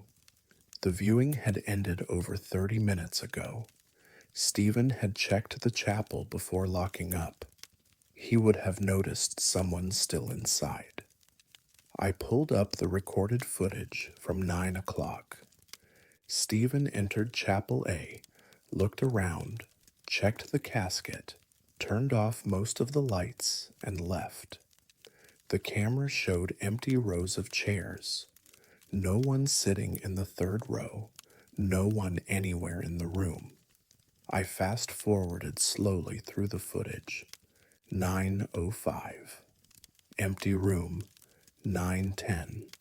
Empty. 9:15. Still empty. 9:27.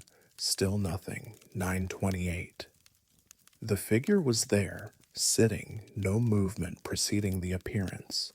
One frame showed an empty chair. The next frame showed someone sitting in it. My hands were shaking as I switched to the live feed. The figure remained motionless. The chapel lights were dim. We keep one small lamp on overnight for safety, but I could make out a silhouette, average height, slumped slightly forward. Completely still, I grabbed my flashlight and radio. Stephen had already gone home, and I was alone in the building. Standard night shift solitude, but this wasn't standard anything. I walked slowly through the hallway toward Chapel A.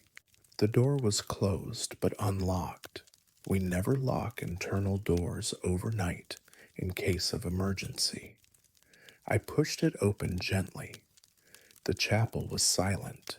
The dim lamp cast long shadows across the empty chairs. I swept my flashlight across the third row, left side. Nothing, no one sitting there, no one anywhere in the room.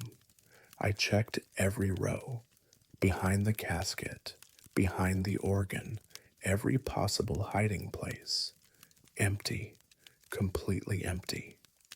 I returned to my office, my heart hammering, and checked the monitor again.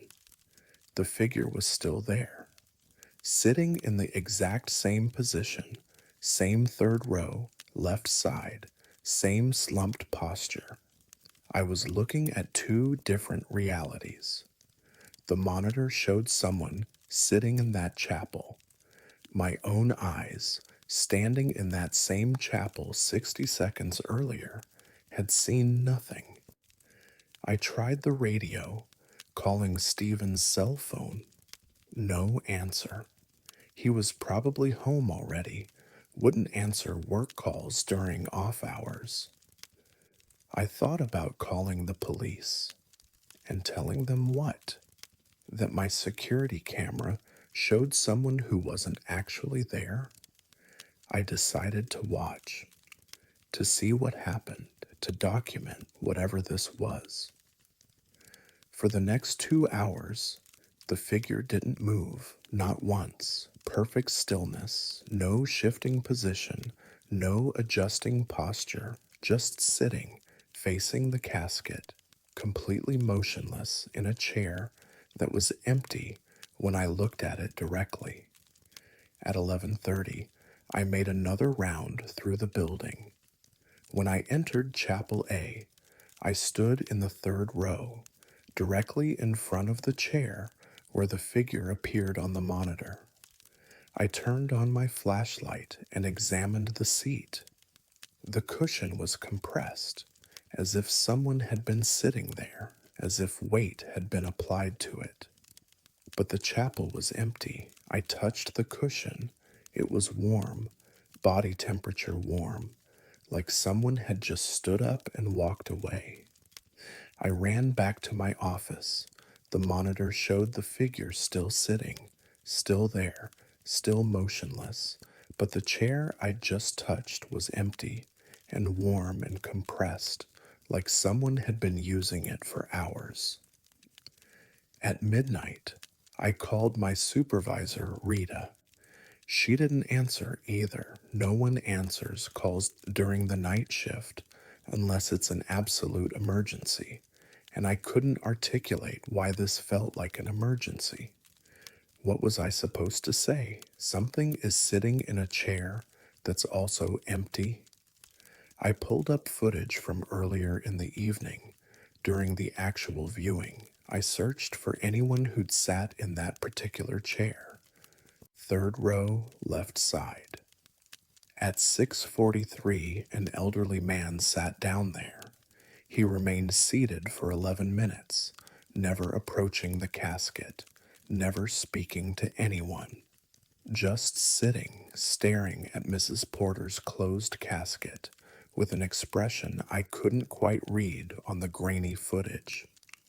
At 6:54, he stood up and left the chapel.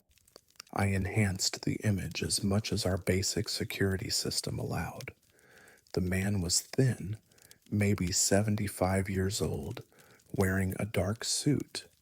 I couldn't make out his face clearly enough to identify him, but something about his posture matched the figure currently sitting in that chair on my monitor. At 1:15 in the morning, I made my third round. This time, I brought a thermometer. When I entered Chapel A, I measured the temperature of the seat cushion on the third row, left side chair, 98.4 degrees. Human body temperature, the rest of the chapel, was 67 degrees. I sat down in the chair beside it. I could feel warmth radiating from the cushion to my left, like someone was sitting right next to me, their body heat perceptible through the air between us. "Who are you?" I said aloud. My voice echoed in the empty chapel. "What are you doing here?" No response, no sound, no movement, but the warmth remained, and when I checked the monitor from my office, the figure was still there, still sitting, still perfectly motionless. At 3:40 in the morning, something changed. I was watching the monitor, half asleep in my chair, when the figure moved, just slightly, a small shift of position. The slumped posture straightened, the head lifted, and then the figure stood. I jolted, fully awake. On the monitor, the figure was standing beside the chair, facing the casket, standing perfectly still in exactly the position someone would stand when preparing to approach a casket to pay final respects. I grabbed my flashlight and ran to Chapel A. The door was still unlocked. I burst through and swept my light across the room. Empty. No one standing, no one anywhere. But Mrs. Porter's casket was different. The flowers arranged on top had been moved, not disturbed, not knocked over, just rearranged slightly, positioned differently than they'd been before, and the casket itself, the closed casket that had been sealed at 8:30 before the viewing ended, had fingerprints on it, fresh fingerprints, on the edge where someone would place their hands while standing close, saying goodbye. I returned to my office. The monitor showed the chapel empty now. The figure was gone. The chair in the third row sat vacant. I checked the recorded footage. At 3:41, the figure stood. At 3:42, they walked toward the casket. At 3:43, they reached out and touched it. Their hand rested on the casket edge for exactly 30 seconds. At 3:44, the figure turned and walked toward the camera. At 3:45, they disappeared. Not walked out of frame, disappeared, one moment present, the next moment absent from the frame entirely. I stayed awake the rest of the night, watching the monitors, checking the chapel every 30 minutes. The figure never returned, but the chair cushion remained warm until 4 in the morning. The fingerprints remained visible on the casket until Stephen arrived at 7 and cleaned them away before the family came for the funeral. I told Stephen what I'd seen. He checked the footage himself, watched the figure appear, sit for hours, stand, approach the casket, and disappear. He called Rita. She came in and watched it too. "Did you check the guest book from the viewing?" Rita asked. "See if anyone signed in who matches this description." I pulled the guest book. 19 signatures. I compared them against the footage, matching signatures to faces. 18 of the 19 people who signed the guest book appeared clearly in the footage. The 19th signature was difficult to read. The handwriting was shaky, unclear. I could barely make out the name. Thomas Porter, Rita read, squinting at the signature. "Any relation to Mrs. Porter?" I called Stephen. "Do you know if Mrs. Porter had a brother or husband named Thomas?" Stephen checked the family files. Husband, Thomas Andrew Porter. He died 3 years ago. Alzheimer's. He's buried in Restwood Cemetery, about 2 miles from here. I stared at the signature, at the shaky handwriting, at the timestamp beside it, 6:39 p.m., 4 minutes before the elderly man appeared on the security footage sitting in the third row. "Stephen, did you see Thomas Porter at the viewing last night? Did you meet him?" No one introduced themselves as Thomas, just the immediate family. Why? I explained what I'd witnessed, the figure on the monitor, the empty chair that was somehow occupied, the warm cushion, the fingerprints on the casket. Stephen was quiet for a long time. Then he said, "Margaret Porter and her husband were married for 56 years. When Thomas died, Margaret was devastated. She never recovered. The family said she talked to him constantly, talked like he was still there in the room with her. They thought it was grief. Maybe it was something more." I worked the night shift for 3 more months after that. I never saw the figure again. But sometimes, late at night when I made my rounds through Chapel A, I'd feel warmth coming from that third row chair. I'd measure the temperature, always 98 degrees, always body temperature.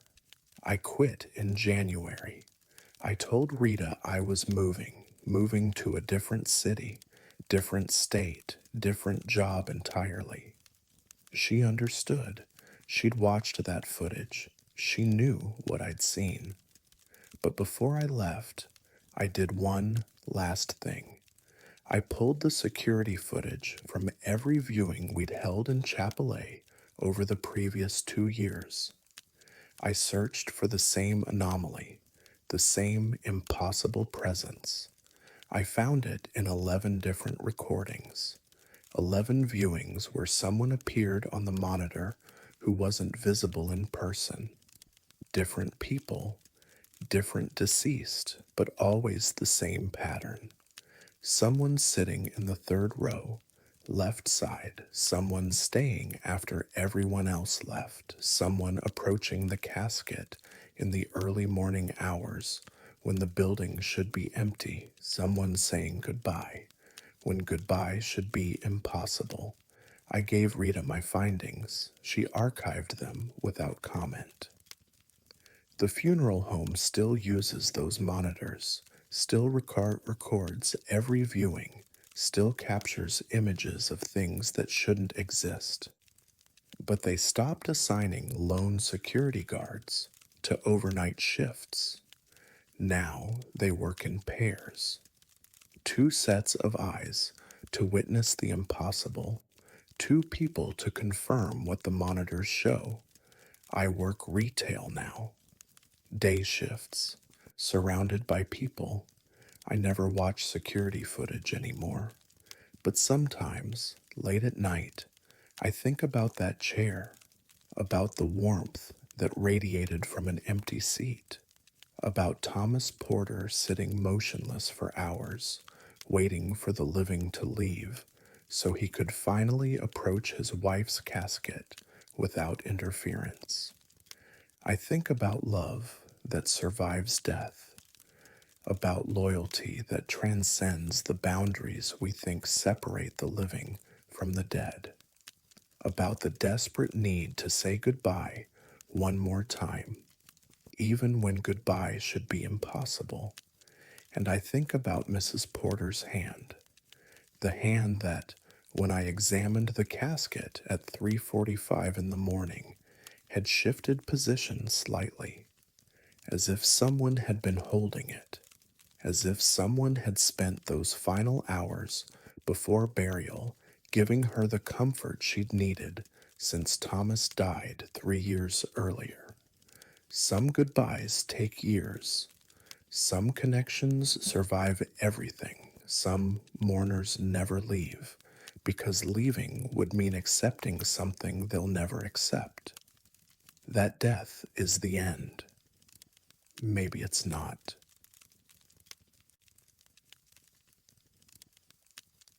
Some people spend years choosing where they'll rest forever, and I learned too late that sometimes they're choosing who they'll rest beside. My name is Marcus Brennan, and I've worked as a funeral coordinator at Riverside Memorial Gardens in Eugene, Oregon for 14 years. My job involves logistics, scheduling services, coordinating with families, managing cemetery plots, ensuring burials proceed smoothly. It's administrative work mostly, dealing with dates and locations and paperwork. I thought I understood why people make the choices they do about their final resting place. I was wrong. Eleanor Hutchins made her arrangements in 2008. She was 66 years old, healthy, no immediate health concerns. But she wanted everything planned, wanted control over her final details. I met with her 3 times that spring, reviewing options, discussing preferences, finalizing documentation. The plot selection took longest. I showed her available locations throughout the cemetery, sections near trees, sections with good drainage, sections close to the chapel. She rejected everything. She wanted to walk the grounds herself, she said, wanted to feel which location was right. She visited the cemetery 11 times over 4 weeks. I accompanied her twice, but mostly she came alone. I'd see her from my office window, walking slowly through the rows, pausing at certain graves, standing still for long minutes before moving on. On her 12th visit, she came to my office with her decision. Section C, Row 8, Plot 24. I pulled up the plot map. The location was decent, not prestigious, not particularly scenic, but solid. What made it unusual was the plot directly beside it. Plot 23, unmarked, old. According to our records, it had been used in 1952, but no headstone had ever been placed. Ms. Hutchins, I should mention that the adjacent plot has an unmarked grave. Some people prefer not to be positioned next to. That's exactly why I want it, she interrupted. Plot 24, right there. That's where I belong. I completed the paperwork. She paid in full, 15 years of advance planning. She seemed satisfied in a way I rarely see in people making burial arrangements. Not resigned, not morbid, just certain. Eleanor passed away in October 2023. 70 years old, pancreatic cancer. She'd known for 6 months, but told almost no one. Her daughter, Rachel, made the funeral arrangements, following the detailed instructions Eleanor had left. The graveside service was scheduled for a cool Tuesday morning. 53 people attended. Rachel, her husband, Eleanor's grandson, friends, neighbors, colleagues from Eleanor's years teaching elementary school. Standard service. Pastor Rodriguez spoke about faith and peace and going home. We gathered at Section C, Row 8, Plot 24. The grave had been prepared that morning, everything ready, everything by the book. During the service, Eleanor's grandson, 12-year-old boy named Cooper, kept staring at the unmarked grave beside his grandmother's plot.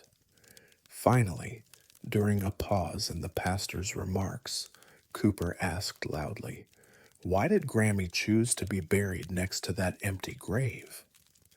Rachel gently shushed him, but Pastor Rodriguez paused. Other people were looking at the unmarked plot now, too, noticing its age, noticing the absence of any identification.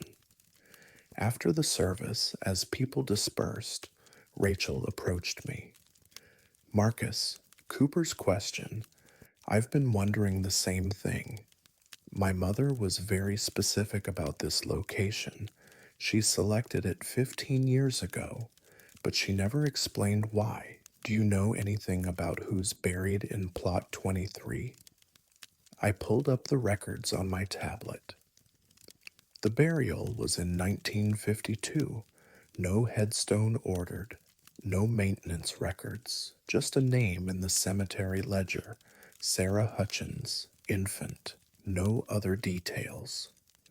Rachel went very still. Sarah Hutchins, that's my mother's maiden name. Hutchins? Probably a coincidence. Hutchins isn't an uncommon name. But Rachel was already calling someone on her phone. She walked away, speaking urgently. 10 minutes later, she returned with her uncle, Eleanor's younger brother, Paul. "Marcus, can you tell my uncle what you just told me about the grave next to my mother's?" I repeated the information. Paul's face drained of color. "Sarah," he whispered. "I haven't heard that name in 70 years. "Who was Sarah?" Rachel asked. Paul looked at Eleanor's grave, then at the unmarked plot beside it. "Our sister. Eleanor and I had an older sister who died when she was 3 days old. 1952, my mother, your grandmother, was only 19 when Sarah was born, unmarried. The family was very religious, very strict. When the baby died, they buried her quickly. No funeral, no marker, just a grave somewhere they never spoke about. My mother only had Eleanor a year later, then me 2 years after that. She married our father when Eleanor was 2. They never talked about Sarah. I only learned about her when I was a teenager, found an old certificate in my mother's things. When I asked about it, she broke down crying. Said Sarah was buried somewhere in Eugene, but she'd never been allowed to visit, never been allowed to acknowledge her first daughter publicly. Rachel was crying now. Mother knew. She knew she had a sister buried here. How? I asked. How did she know the specific plot? There's no headstone, no marker, nothing to identify it. Paul shook his head. I don't know. Our mother died in 1998, 25 years ago. Eleanor would have been 56. Maybe Mother told her before she died. Maybe Eleanor spent years searching. I have no idea. But somehow she found Sarah, and she made sure she'd be buried beside her. We stood there in silence, looking at the 2 graves. One marked with Eleanor's freshly placed headstone, one unmarked, silent, holding a sister who'd been dead 71 years. Can we place a marker? Rachel asked. For Sarah? I don't want her to be forgotten anymore. I checked the records. The plot had been purchased by Eleanor's grandmother in 1952. No ongoing family claims, no restrictions on modifications. Yes, we can arrange a headstone. 6 weeks later, I supervised the installation of a small, simple marker for Sarah Hutchins, born March 2nd, 1952, died March 5th, 1952, too. Below that, Rachel had added, finally found, finally acknowledged, rest with your sister.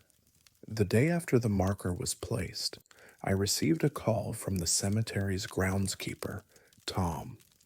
Marcus, you need to see something in Section C. I met him at row 8. He led me to Eleanor and Sarah's graves. On Eleanor's fresh grave, someone had placed flowers. Daisies. Simple, white, fresh. They weren't there the evening before during my final rounds. Who brought these? I asked. No idea. I arrived at 6 this morning. The flowers were already there. But Marcus, look at Sarah's grave. I turned. On the 71-year-old grave, someone had placed matching daisies.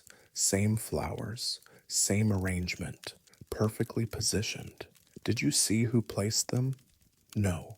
I checked the security footage from the entrance. No cars entered after closing last night. No one walked through the gates. I don't know how these got here. I examined the flowers carefully. Fresh cut, maybe purchased yesterday, placed with care.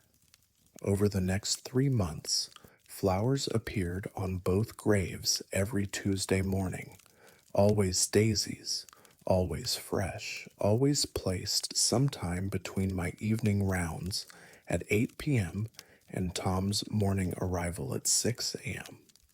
We installed a security camera focused on that section. The footage showed the graves empty at 8:15 p.m. At 11:43 p.m., the flowers appeared, not someone placing them, just appearing. One frame showed empty graves. The next frame showed flowers perfectly arranged on both. I stopped trying to explain it. So did Tom. We just made sure to water the flowers, keep them fresh, maintain the graves with extra care. Rachel visited weekly. She'd stand between her mother and aunt's graves, speaking quietly to both of them. Sometimes Cooper came with her. He'd place toy cars on Eleanor's grave, drawings on Sarah's. One evening, I was doing my closing rounds and found Rachel sitting on the ground between the two graves. She was crying. My mother never told me, she said when she noticed me. 70 years of carrying this secret. 70 years of knowing she had a sister buried alone, unmarked, forgotten. She must have searched for years to find this plot, must have spent so long planning how to finally be with Sarah. And she did it all quietly, never told anyone, just made sure that when her time came, she'd be right here, right beside the sister she never got to know. She loved her, I said, even though they never met, even though Sarah died when Eleanor was just a baby herself. She loved her. The flowers, Rachel said, the daisies that keep appearing. Do you think... She stopped, shook her head. Never mind. That's crazy. What were you going to say? Do you think my mother is placing them? Do you think somehow she's finally able to visit Sarah, to bring her flowers like she couldn't do for 70 years? I looked at the fresh daisies on both graves, at the perfect placement, at the impossible appearance captured on security footage. I think, I said carefully, that love finds a way, even when finding a way should be impossible. Rachel comes less frequently now, maybe once a month, but the flowers still appear every Tuesday, daisies on both graves, fresh and carefully arranged. I've stopped checking the security footage. I know what it shows. I know it won't make sense. Some things aren't meant to make sense. Some connections transcend explanation. Last week, during my evening rounds, I stood at Section C, Row 8, between plots 23 and 24. I thought about Eleanor spending 15 years planning her burial, about her choosing the plot beside an unmarked grave, about her finding Sarah after 7 decades of separation and silence. I thought about two sisters who never met in life, reunited in death, about one sister spending 71 years alone before the other finally joined her, about flowers appearing from nowhere, placed by hands that can't exist, maintaining a connection that should have ended in 1952. The graves are beautiful now, both with headstones, both with flowers, both maintained with care. If you didn't know the history, you'd think they were just two sisters buried side by side. Normal, expected, but Section C, Row 8, holds something more than two graves. It holds a promise kept across 71 years. It holds a search that ended in reunion. It holds love that survived decades of silence and separation. It holds two sisters finally together. And in every Tuesday, daisies appear to prove it. I've worked in cemeteries for 14 years. I've seen thousands of graves, thousands of families making choices about where their loved ones will rest. But I'll never forget Eleanor Hutchins walking our grounds 12 times in 2008, searching for an unmarked grave that held a sister she'd never known. I'll never forget her certainty when she finally found it, her insistence that plot 24 was where she belonged, right beside Sarah. Finally found, finally acknowledged, finally home.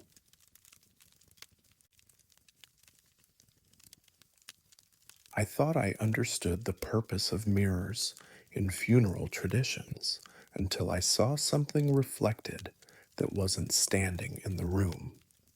My name is Daniel Webb, and I've served as a mortician at Clearwater Funeral Services in Charleston, South Carolina for 17 years. I've prepared over 2,000 bodies, arranged countless viewings, and accommodated every cultural and religious tradition you can imagine. Mirrors in viewing rooms aren't common, but they're not unprecedented. Some traditions use them for specific spiritual purposes. I thought I understood the practice.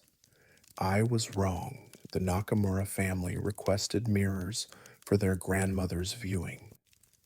Mrs. Keiko Nakamura, 91 years old, passed peacefully in her sleep. Her granddaughter Yuki made the arrangements, explaining that mirrors were important in their family's tradition.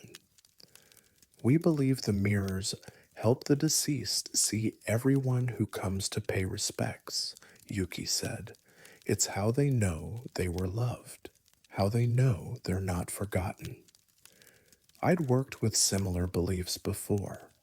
I positioned 4 mirrors in Chapel B, one at each corner of the room, angled to reflect both the casket and the seating area. Not large mirrors, tasteful, respectful, appropriate for a funeral setting. The viewing was scheduled for Saturday afternoon, 2 to 5. I arrived at noon to complete final preparations. Mrs. Nakamura looked peaceful in a traditional kimono, her white hair arranged perfectly, her hands folded over a string of prayer beads.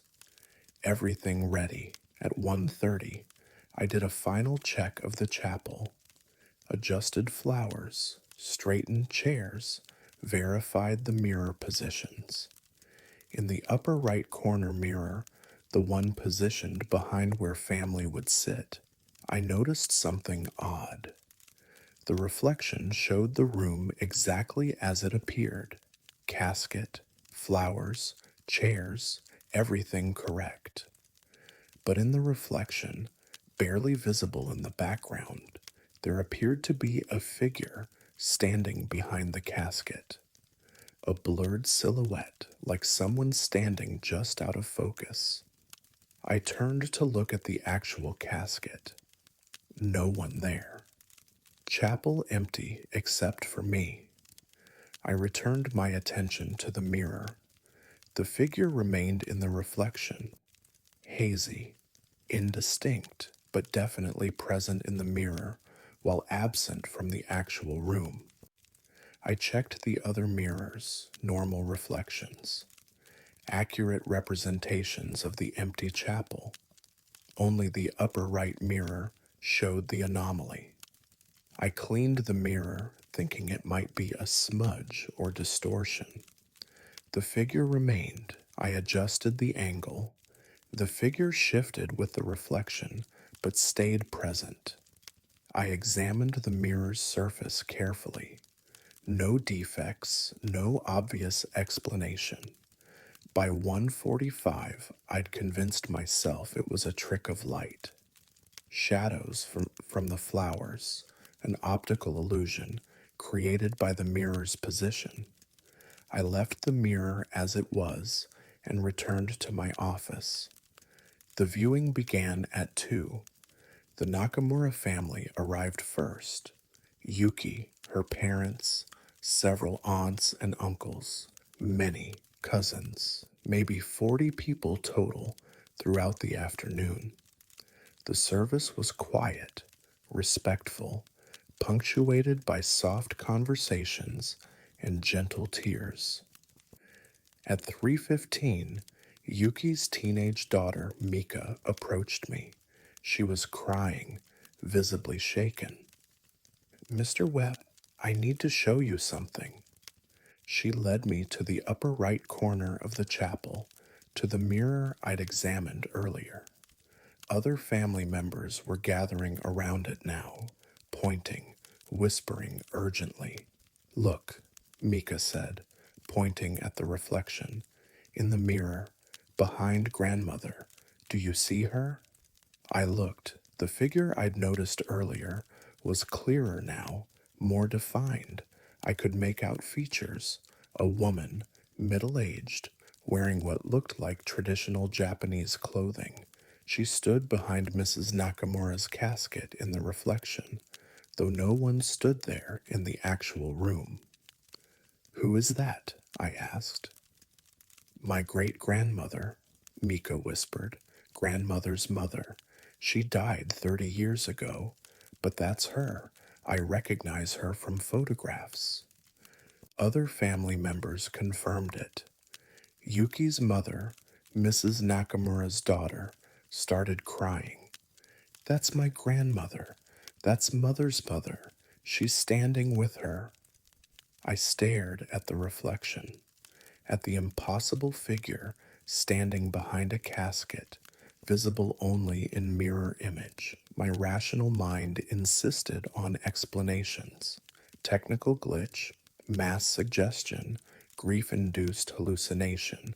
But I was looking at it too. I saw it clearly. This is why we use mirrors, Yuki said quietly, coming to stand beside me. The mirrors show us who's really present, not just the living, everyone who comes to honor the deceased. My great grandmother is here. The mirror proves it. More family members are gathered around. They were pointing out other details in the reflection now, small anomalies I hadn't noticed. In the lower left mirror, the flowers appeared different, fuller, brighter, more vibrant than their actual appearance. In the mirror opposite the casket, the lighting seemed softer, warmer, almost golden, but it was the upper right mirror that held everyone's attention. The figure of the great grandmother remained visible, clear, undeniable. As I watched, other shapes began to appear in that reflection, fainter, less distinct, but present. There's someone else, Mika said, pointing to a spot near the chapel entrance in the reflection. Behind the chairs, do you see? I saw a second figure, elderly, male, standing in the reflection near the doorway, though the actual doorway showed an only empty space. Yuki pulled out her phone and showed me a photograph. That's my grandfather. He died when I was 6. Grandmother was married to him for 53 years. The resemblance was clear. The figure in the mirror matched the man in the photograph. Similar posture, similar build, standing watch near the entrance, like someone arriving late, wanting to pay respects without disrupting the service. By 4 o'clock, the family had identified 5 different figures in the mirrors.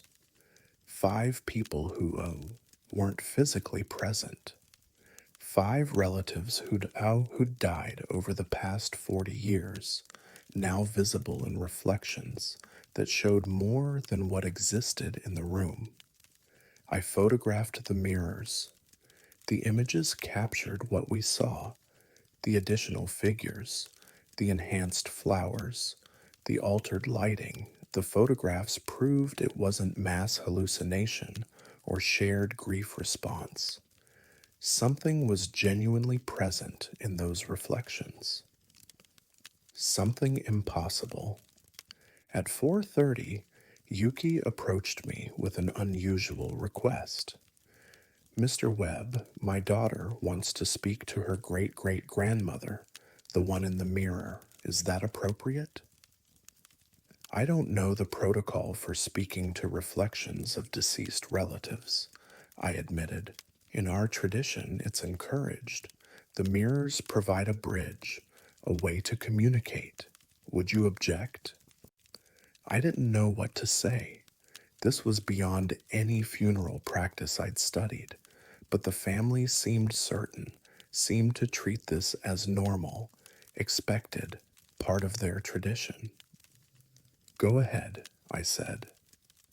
Mika stood before the upper right mirror, facing the reflection of her great great grandmother. She spoke in Japanese, soft words I couldn't understand. The family gathered around her, some crying, some smiling. The atmosphere in the chapels shifted, became warmer, more intimate, like a reunion rather than a funeral.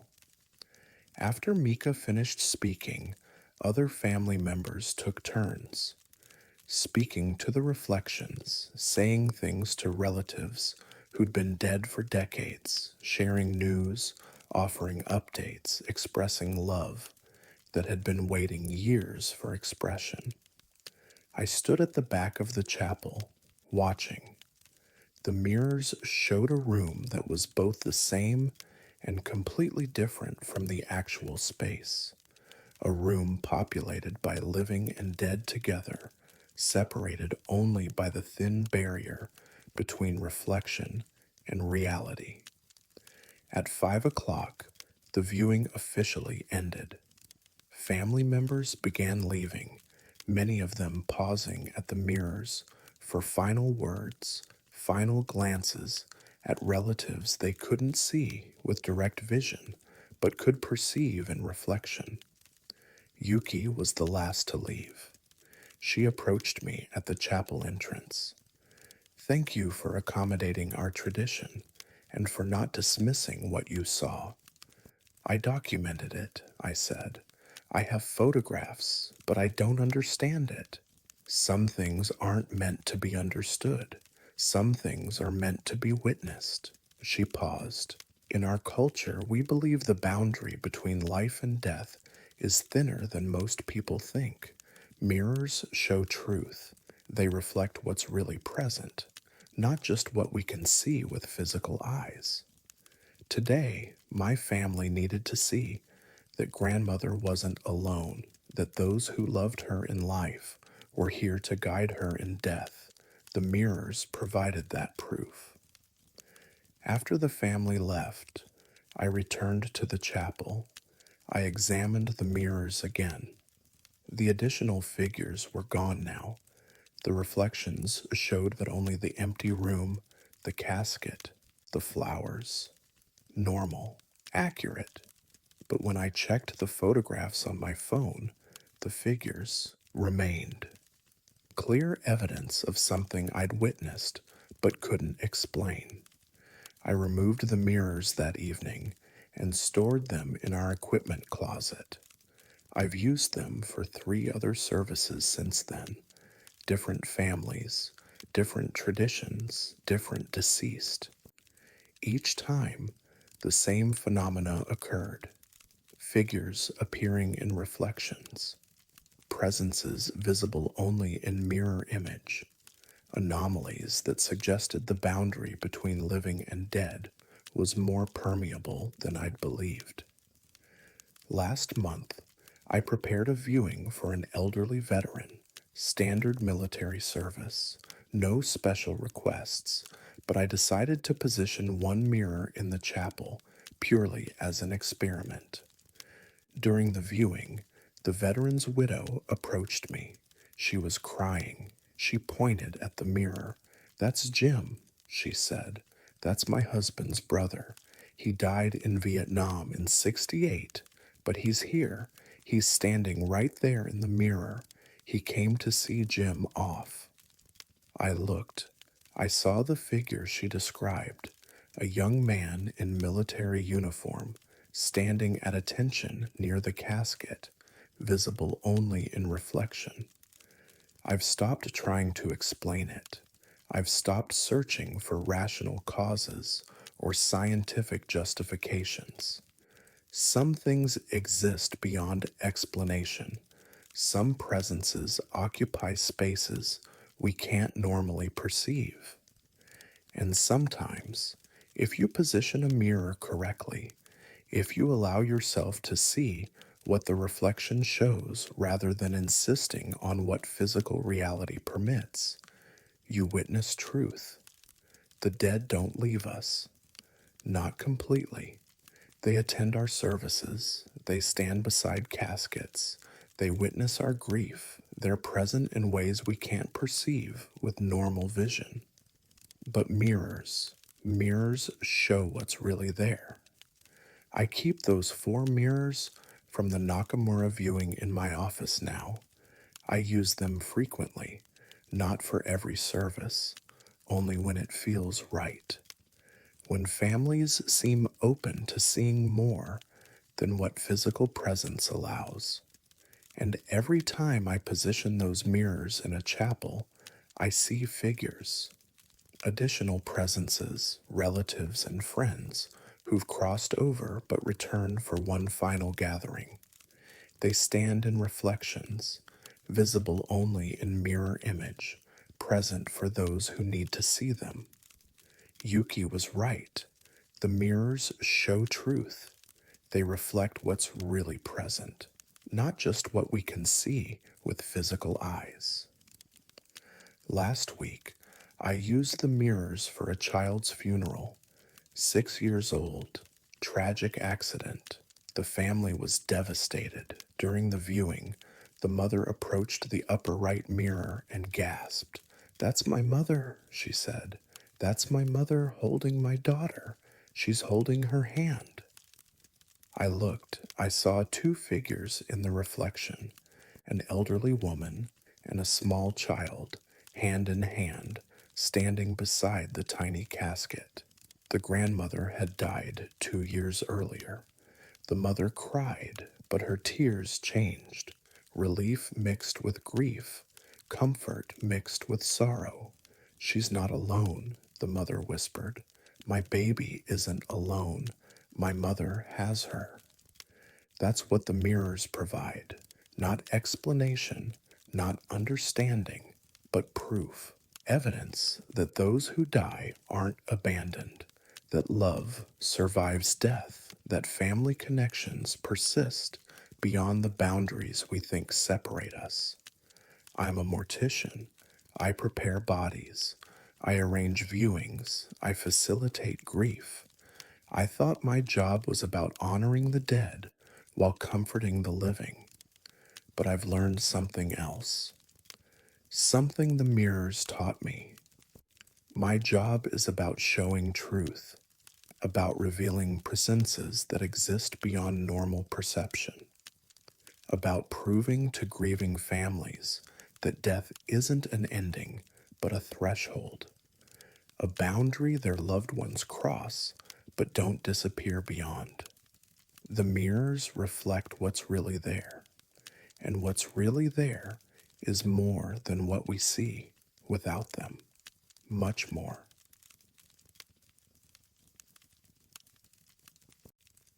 I thought overnight vigils were about giving families extra time with their loved ones, until I learned some conversations happen only in the darkest hours. My name is Rajesh Patel, and I've been a funeral director at Hillside Memorial Chapel in Sacramento, California for 21 years. Overnight vigils are rare. Most families can't handle sitting with their deceased loved one through the night. But the Chen family insisted. Mrs. Lily Chen had passed at 84, and her children wanted a traditional overnight vigil. 6 family members would remain in the chapel from 10 at night until 6 in the morning. I'd done overnight vigils 3 times before, always uneventful.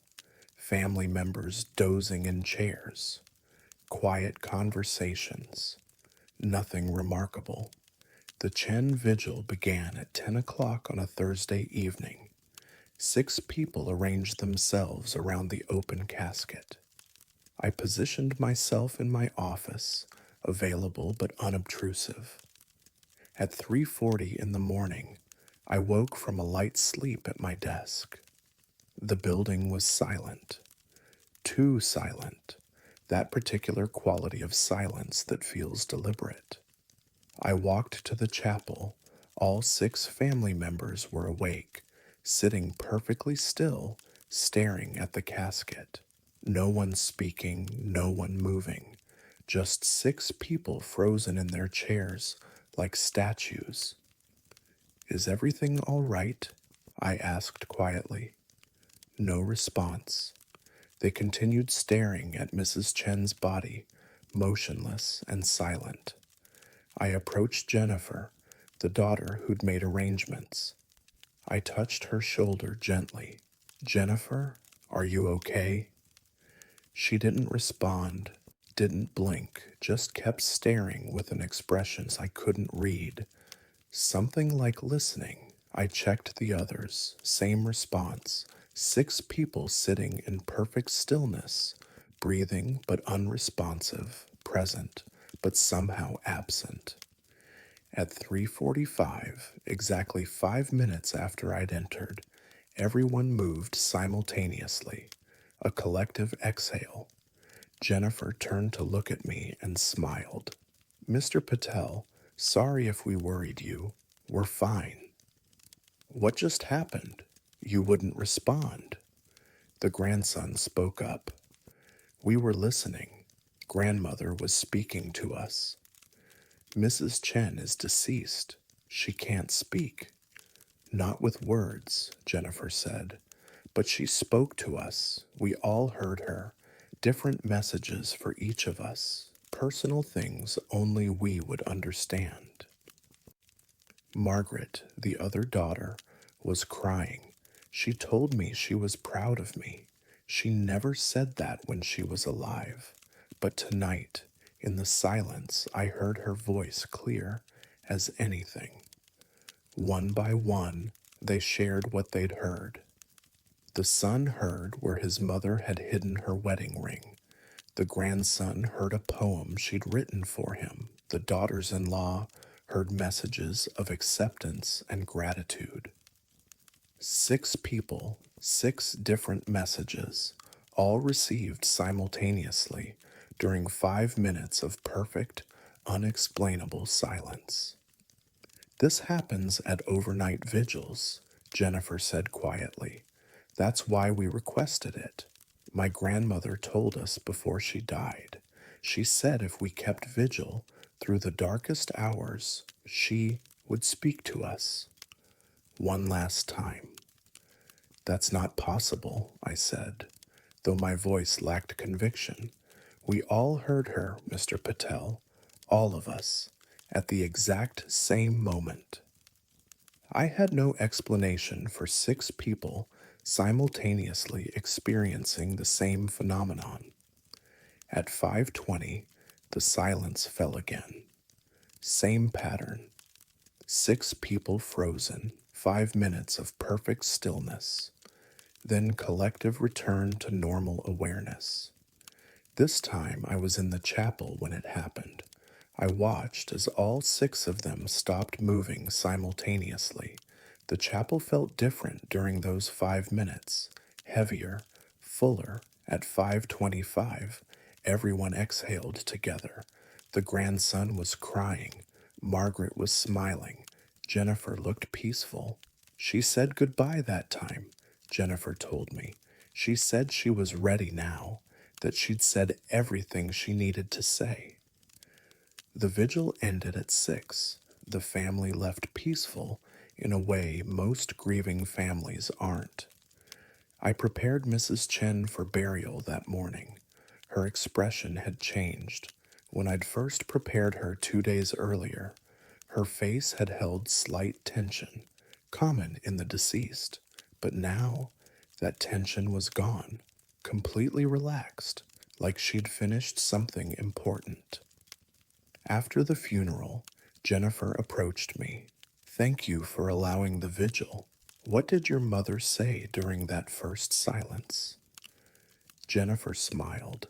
She told me you'd ask. She wanted me to tell you that overnight vigils work because the boundary thins in the darkest hours. Between 3 and 6 in the morning, when the world is quietest, the dead can reach across. Only to those who loved them. Only to those who sit vigil and wait and listen. Your mother told you to tell me this? She said you'd conduct more vigils, that you needed to understand what you were facilitating. The dead speak during overnight vigils. For those who wait, for those who listen, they speak. I've conducted 7 more overnight vigils since then. Each time, the same phenomenon occurs.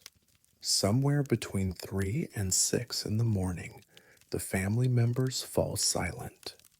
Completely synchronized, they sit frozen for exactly 5 minutes, then return with messages. I document the times now: 3:12 a.m., 4:47 a.m., 5:21 a.m. The silence doesn't come at the same time every vigil, but it always comes. Always exactly 5 minutes. Last month, I conducted a vigil for a young woman, 32 years old. Her husband and 2 small children sat with her through the night. At 4:15, the silence fell. When they returned 5 minutes later, the 5-year-old daughter said, "Mommy told me where she hid my birthday present." The husband found the present exactly where the child described. I don't tell other funeral directors about this. They'd suggest shared delusions, grief-induced hallucinations. But I've witnessed it too many times. The synchronization, the exact timing, the specific, verifiable information transmitted during those 5-minute silences. The dead speak during overnight vigils, in the darkest hours, when the boundary between life and death is thinnest, when those who love them enough to wait through the night receive what they need most. Mrs. Chen was right. I understand now what I'm facilitating. Not just tradition, connection, communication in the darkest hours between 3 and 6 in the morning, when the world holds its breath. That's when the dead speak. That's when love transcends death. That's when impossible things become possible for those brave enough to sit vigil and listen. I believe it now because I've seen it happen too many times to doubt. The dead speak, and in the darkest hours, the living hear them.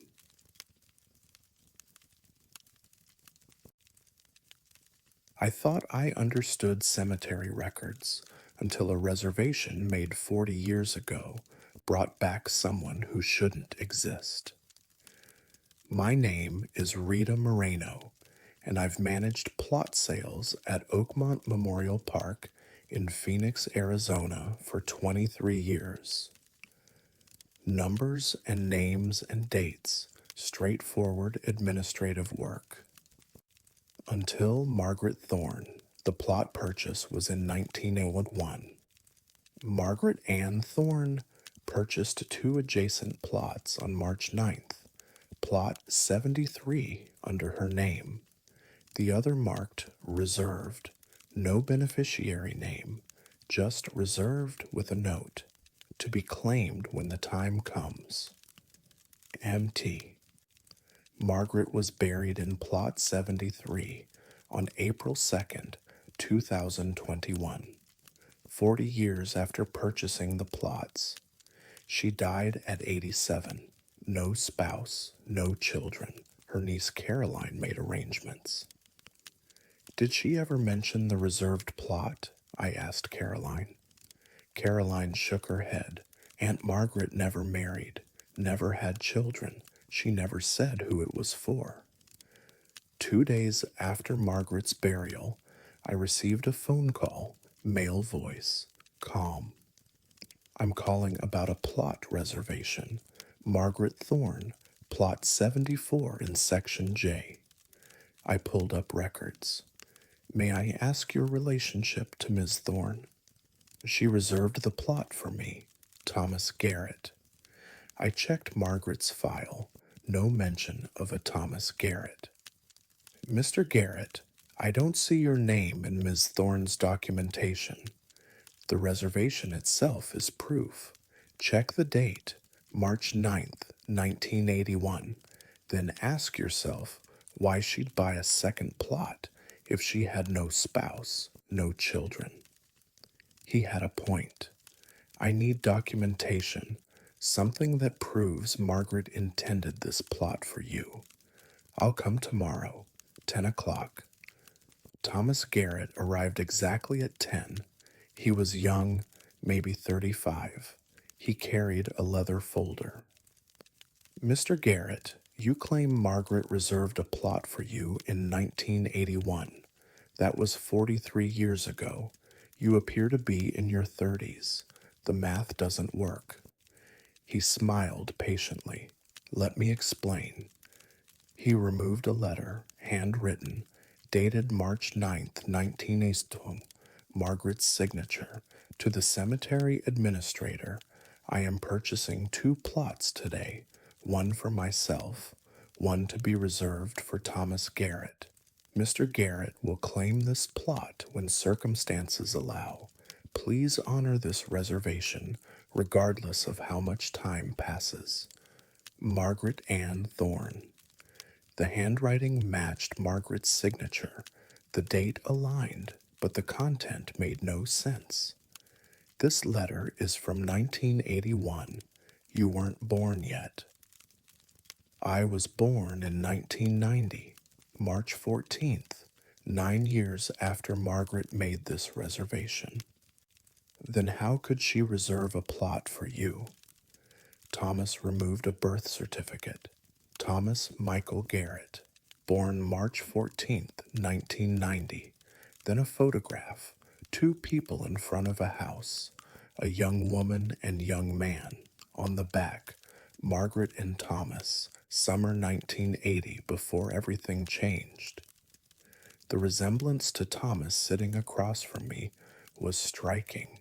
That's my father, Thomas said quietly. Thomas Michael Garrett Sr. He and Margaret were engaged in 1980. They planned to marry that fall. In February 1981, my father was diagnosed with stage 4 pancreatic cancer. He died May 3rd, 1981, 2 months after Margaret purchased these plots. So Margaret bought the plot for your father? Yes and no. My mother was pregnant when my father died. She didn't know it yet. When I was born, she named me after him. Margaret knew my mother was pregnant before she died, and Margaret said something my mother never forgot. What did she say? When the new Thomas comes, tell him there's a place waiting. Tell him I kept it for him. My mother didn't understand, but when I turned 18, she told me about Margaret, about the engagement, about my father's death, about the plots. Why didn't you claim it sooner? Because Margaret asked my mother to wait. She said, tell Thomas to claim the plot only after I'm gone. Tell him to wait until I'm there first. Then he can come home. I waited 35 years. I reviewed the documentation. The letter was legitimate. The timeline made strange sense. Are you planning to die soon? Why need this plot now? He smiled sadly. No, I'm healthy. But Margaret specified I should claim the plot after her death, not to use it immediately, just to claim it, to establish that what she preserved for 43 years is now mine. I processed the paperwork, transferred plot 74 from reserved to Thomas Michael Garrett's name. Why do you think Margaret did this? Thomas was quiet. My mother said Margaret loved my father more than anything. When he died, part of her died too. But she found out my mother was pregnant, found out a piece of my father would survive. She bought those plots because she wanted to rest beside him, even if that meant waiting 40 years, even if it meant sleeping beside someone who shared his name but never knew him. That's dedication to a memory. That's love. Love that survives death. Love that plans for decades. Love that reserves space for someone who doesn't exist yet. I visit Section J sometimes, plots 73 and 74. Margaret's grave has a simple headstone. Margaret Ann Thorne, 1934 to 2021, forever waiting, forever faithful. Plot 74 is empty still. Thomas is 35, but when his time comes, he'll rest beside the woman who loved his father enough to reserve space for a son she'd never meet. Last week, Thomas called. I got married. My wife's name is Rebecca, same as my mother's. I told her about Margaret. She wants to be buried beside me. Can we purchase the adjacent plot? I checked availability. Plot 75 was available. I processed the purchase. Margaret would have liked that, I told Thomas. She'd be happy you found someone. I think that's what she wanted all along, to create space for family, for the future she and my father never got to have. Sometimes cemetery work is just numbers and records, but sometimes it's witnessing promises that span generations. Love that plans decades ahead, reservations made for people who don't exist yet, but will someday need the space someone had the foresight to preserve.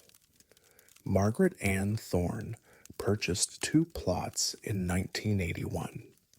She rests in one now.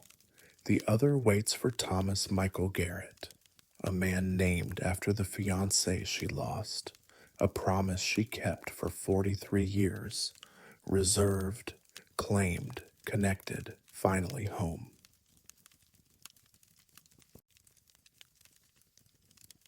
I thought I understood grief when I saw someone attending every funeral, but I didn't understand what they were searching for until the day they finally found it.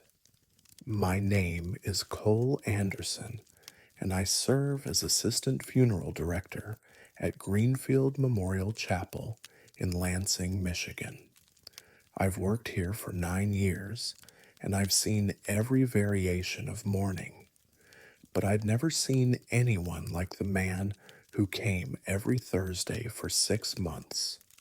He first appeared in January, a Thursday afternoon viewing for Ernest Holbrook, 78, the usual gathering, and one elderly man I didn't recognize. He sat in the back row, never approached the casket, never signed the guest book, just sat quietly for 30 minutes, then left. The next Thursday, he was back. Different funeral, different deceased. The same elderly man sat in the back row, same behavior. 30 minutes, then he left. By the third Thursday, I started paying attention. By the fourth, I approached him. Excuse me, sir. Did you know Mrs. Morrison? He looked at me with clear blue eyes, mid-80s, thin, neat, wearing the same dark suit. No, he said simply. Are you family? A friend? No. Then may I ask why you're here? He considered carefully. I'm looking for someone. I've been looking for a very long time. Looking for someone at funerals? Yes, she's here somewhere. I just need to find her. Before I could ask more, he stood and left. Exactly 30 minutes after arriving, I started keeping records. Every Thursday viewing, he attended. Every deceased person, he had no connection. Never signed guest books, never spoke to families, just observed from the back row, searching for something I couldn't identify. February, March, April, every Thursday without fail. In May, I asked him directly, "Sir, can you tell me who you're looking for?" He shook his head. "I need to see them. I need to look at their faces. When I find her, I'll know." Find who?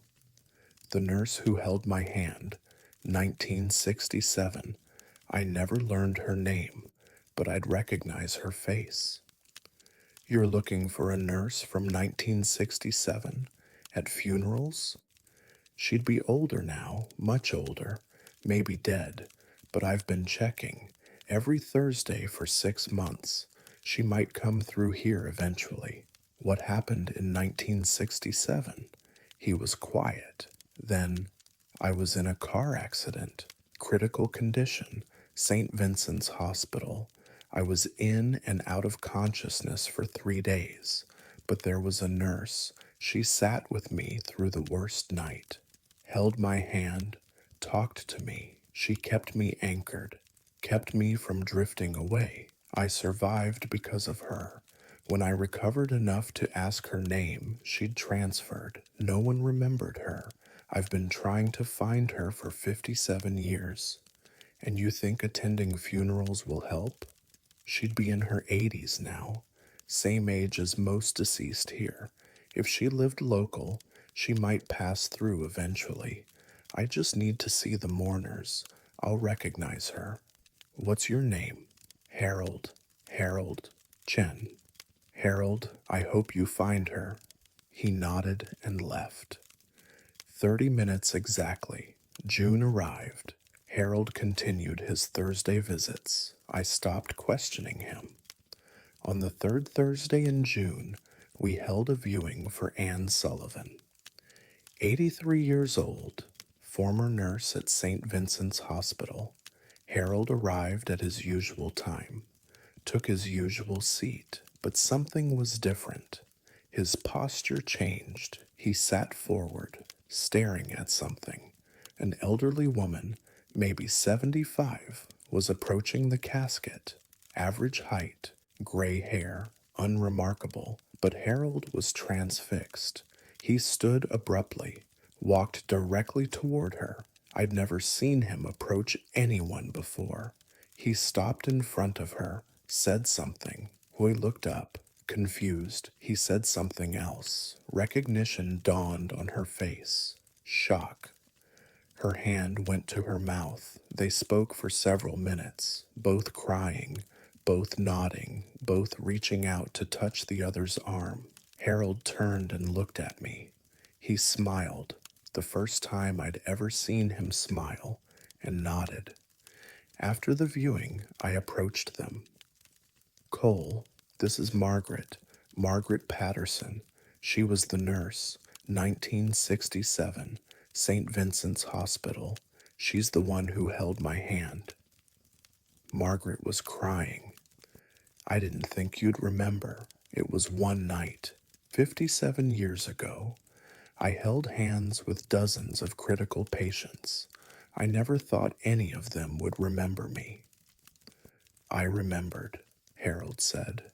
"I spent 57 years trying to find you. You saved my life that night. Not just physically, you gave me something to hold on to, a voice in the darkness, a presence that told me I wasn't alone. I was just doing my job. You were doing more than that. You were being human, being kind. You didn't have to tell me stories, but you did, and those stories kept me anchored. I owe you everything." Margaret turned to me. "I came today because Anne was my supervisor, the head nurse at St. Vincent's back then. She trained me, taught me to sit with critical patients, to talk to them even when they can't respond. She said it makes a difference. I learned that from Anne, and I passed it on to Harold without even knowing." They stayed in the chapel for another hour, talking, sharing, filling 57 years of gap. When they left, Harold shook my hand. Thank you for letting me search. I know I must have seemed strange, but I needed to do this. I'm glad you found her. Harold never came back after that day. His search was complete. 3 months later, I received a letter from Harold. He wanted me to know that he and Margaret had become close friends. They met weekly for coffee. I spent 57 years searching, Harold wrote, but finding her was worth every moment, worth every Thursday, worth every funeral. Margaret changed my life in 1967, and now, 57 years later, she's changed it again. Thank you for not asking me to leave. Thank you for understanding that sometimes people search in ways that don't make sense to others. Sometimes the searching itself is the important thing, and sometimes, if you're patient enough, you find what you've been looking for. I keep that letter in my office. I read it sometimes when I see people sitting alone at viewings. Strangers who don't sign guest books. People searching for something. I don't question them anymore, because maybe they're like Harold. Maybe they're searching for something only funerals can help them find. Maybe they need to look at faces, study mourners, wait patiently for the impossible reunion. Harold Chen found Margaret Patterson on a Thursday in June after 6 months of searching. Found the nurse who'd held his hand 57 years earlier. Found the voice that had kept him alive. Some searches take decades. Some connections survive impossible odds. Some reunions require faith, dedication, and 6 months of Thursday funerals. But when you finally find what you've been searching for, when you finally see the bit you've carried in memory for 57 years, when you finally get to say thank you, that's worth everything. Harold taught me that, and I'll never forget it.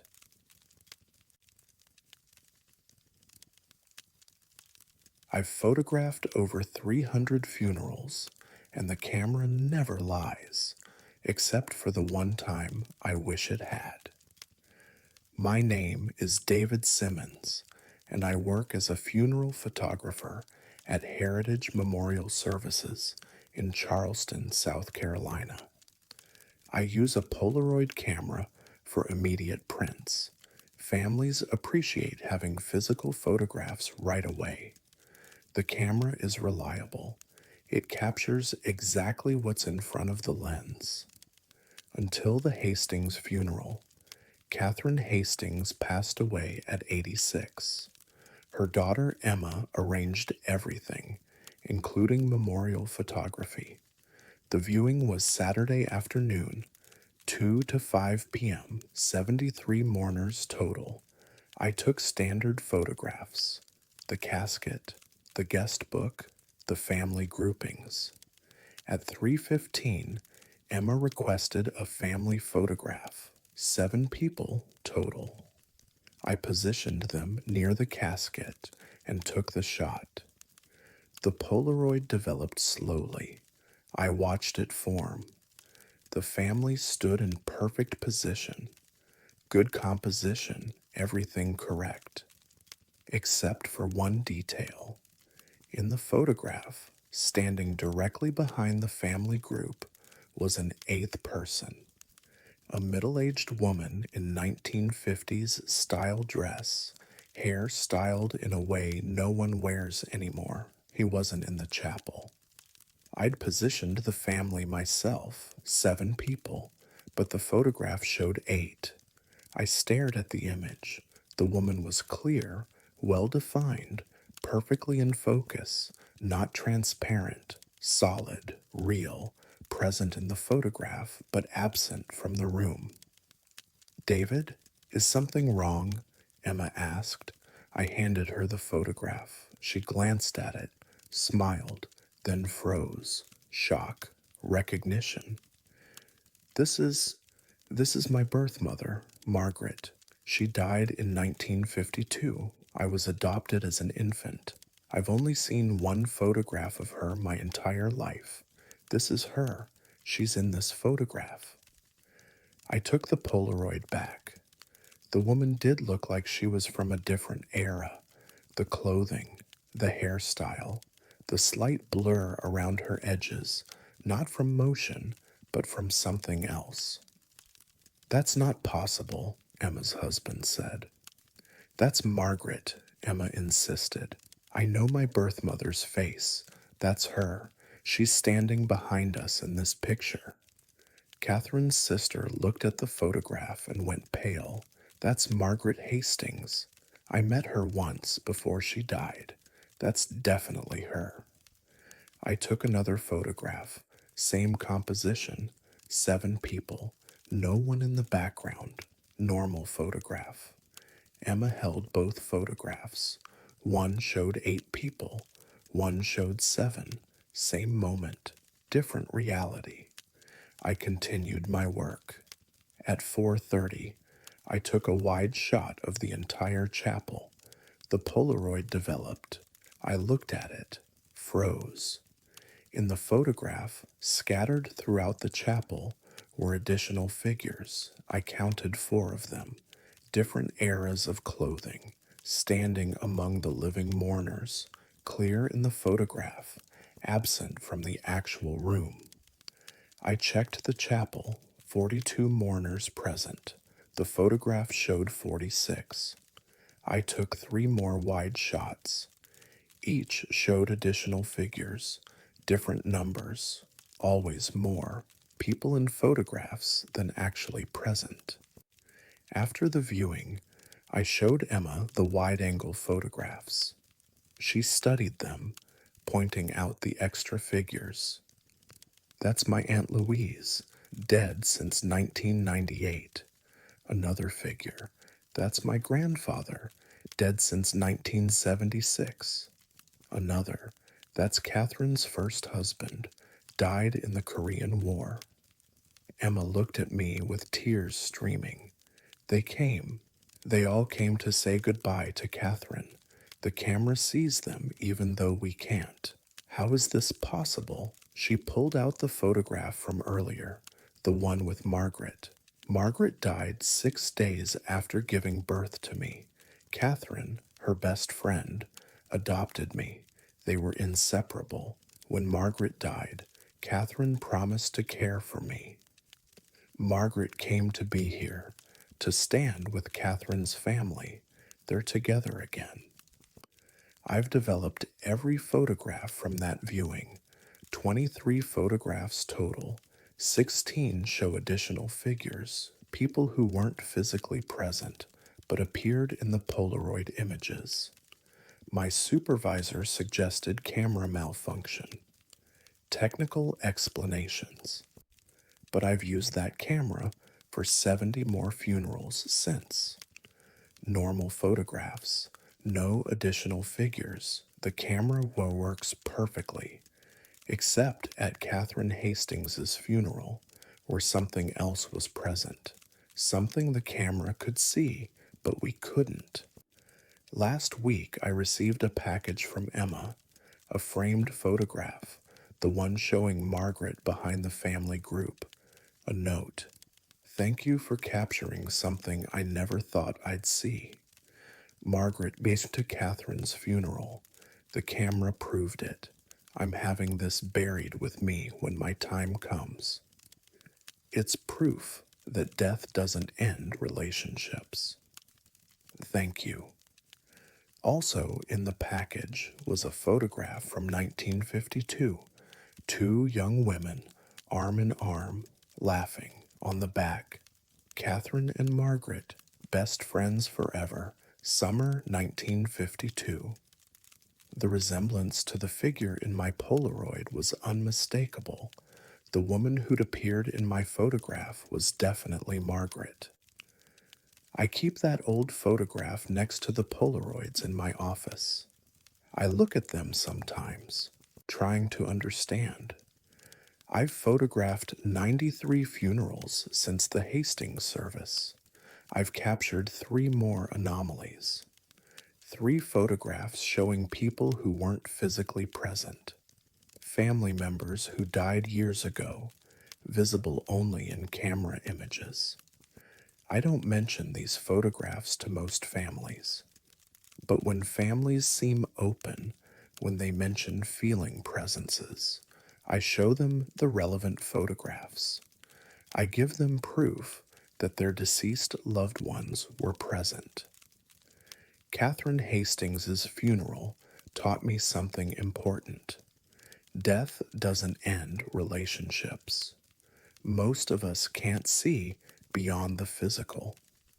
But cameras, mechanical, truthful cameras, sometimes capture what we miss, sometimes record reality that exists beyond our limited perception. I'm a funeral photographer. I document services, I capture moments, but sometimes, without meaning to, I capture more than that. I capture proof, evidence. I capture the people who aren't physically present but attend anyway. The family members who died years ago but returned for one phenomenal gathering. Margaret came to Catherine's funeral. My Polaroid proved it, and somewhere I hope Catherine knew Margaret was there. Hope they're together now, best friends forever, even beyond death. The camera never lies. It captured Margaret. It captured truth. And truth is stranger and more wonderful than any explanation I could provide.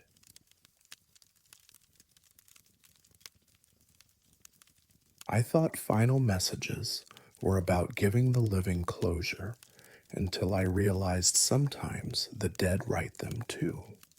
My name is Helen Morrison, and I've served as funeral director at Riverside Chapel in Portland, Oregon for 16 years. One service I provide is a message box, a small wooden container where mourners can place notes to be buried with the deceased. Most funerals generate 5 to 10 messages. I never read them. I collect them after viewings end, seal them in the box, and place it in the casket. Private words, traveling with the dead. Margaret Ashford's viewing was a Tuesday in late October. She was 79 years old, retired librarian. Her nephew Daniel arranged the service. Don't expect a large turnout, he said. Aunt Margaret kept to herself. The viewing ran from 2 to 5 p.m. 23 people attended. By 4:30, the chapel was nearly empty. I began closing procedures at 5:15, retrieved the message box from its position near the entrance. The box felt heavier than usual. I opened it to count the notes, 43 pieces of paper, folded notes in various sizes and handwriting. I stared at the count. 43 notes, but only 23 people had attended. I'd signed them in myself, 23 signatures. So where had 43 notes come from? I spread them on my desk without unfolding them, counted again, definitely 43. I checked the guest book, 23 names, every person accounted for, but the message box contained 43 notes. I did something I'd never done before. I opened one note, just one, written in shaky handwriting on yellowed paper. Margaret, I'm sorry I couldn't say this when you were alive. I loved you more than I let you know. Rest well. Thomas. I checked the guest book. No Thomas had signed in. I opened a second note, different handwriting. Dear Margaret, Thank you for the kindness you showed me in 1987. You changed my life. Sarah Chen. No Sarah Chen in the guest book. A third note. Maggie, you were the best friend I ever had. I miss you every day. Eleanor. No, Eleanor. I went through systematically. 43 notes, 42 signed. When I cross referenced with the guest book, only 23 notes matched attendees. 20 unsigned notes from people who hadn't attended. People who somehow placed messages in a box I'd been monitoring all afternoon. I checked the security footage, watched people approach the guest book, sign in, move to the message box, insert notes. I counted them, 23 people, 23 notes inserted, but the box contained 43. I watched again, focusing exclusively on the message box. At 2:47 p.m., between two visible mourners, the box moved slightly, like someone had inserted a note, but no one was there. At 3:12, another movement. No one visible. The slot shifted like paper was being inserted. Empty space around it. I counted 7 instances, 7 invisible insertions. 23 visible mourners plus 7 invisible insertions equaled 30 notes. Still 13 short. I reviewed footage from 4:30 onward after the chapel emptied. At 4:43, the box moved, shifted an inch left, then back to center. No one in the chapel. At 4:56, the lid lifted slightly. Multiple notes dropped in at once. The lid settled. The box appeared fuller. I brought the notes to Daniel, showed him the guest book with 23 signatures, and the box with 43 notes. That's impossible, he said. I have the notes, 20 unsigned messages from people who weren't at the viewing. Daniel looked through the unsigned notes, read names. His expression changed. These people, I recognize some of these names. Thomas. That was Aunt Margaret's first love. He died in Vietnam in 1968. Sarah Chen. Margaret tutored her in the 80s. Sarah died in 1994. Eleanor. Margaret's best friend. She died 3 years ago. All the unsigned notes are from deceased people? Daniel went through them methodically. 20 unsigned notes. He recognized 16. All people who died years ago. People important to Margaret, but who couldn't attend her funeral. How is this possible? I don't know, but the footage shows the box moving when no one was near it, shows notes being inserted by invisible hands. Daniel was quiet. Then, Aunt Margaret was a librarian for 43 years. She retired in 2010. 43 years of service. 43 notes in the box. That can't be coincidence. What are you suggesting? That people who mattered to Margaret found a way to leave messages. People who died before her. People who couldn't attend physically. Somehow they contributed. Somehow they made sure she'd know they remembered her. What do you want me to do with them? Put them in the box, all of them, seal it, bury it with Aunt Margaret.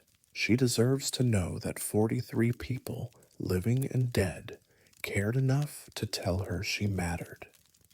I prepared Margaret for burial that evening, placed the message box in her casket.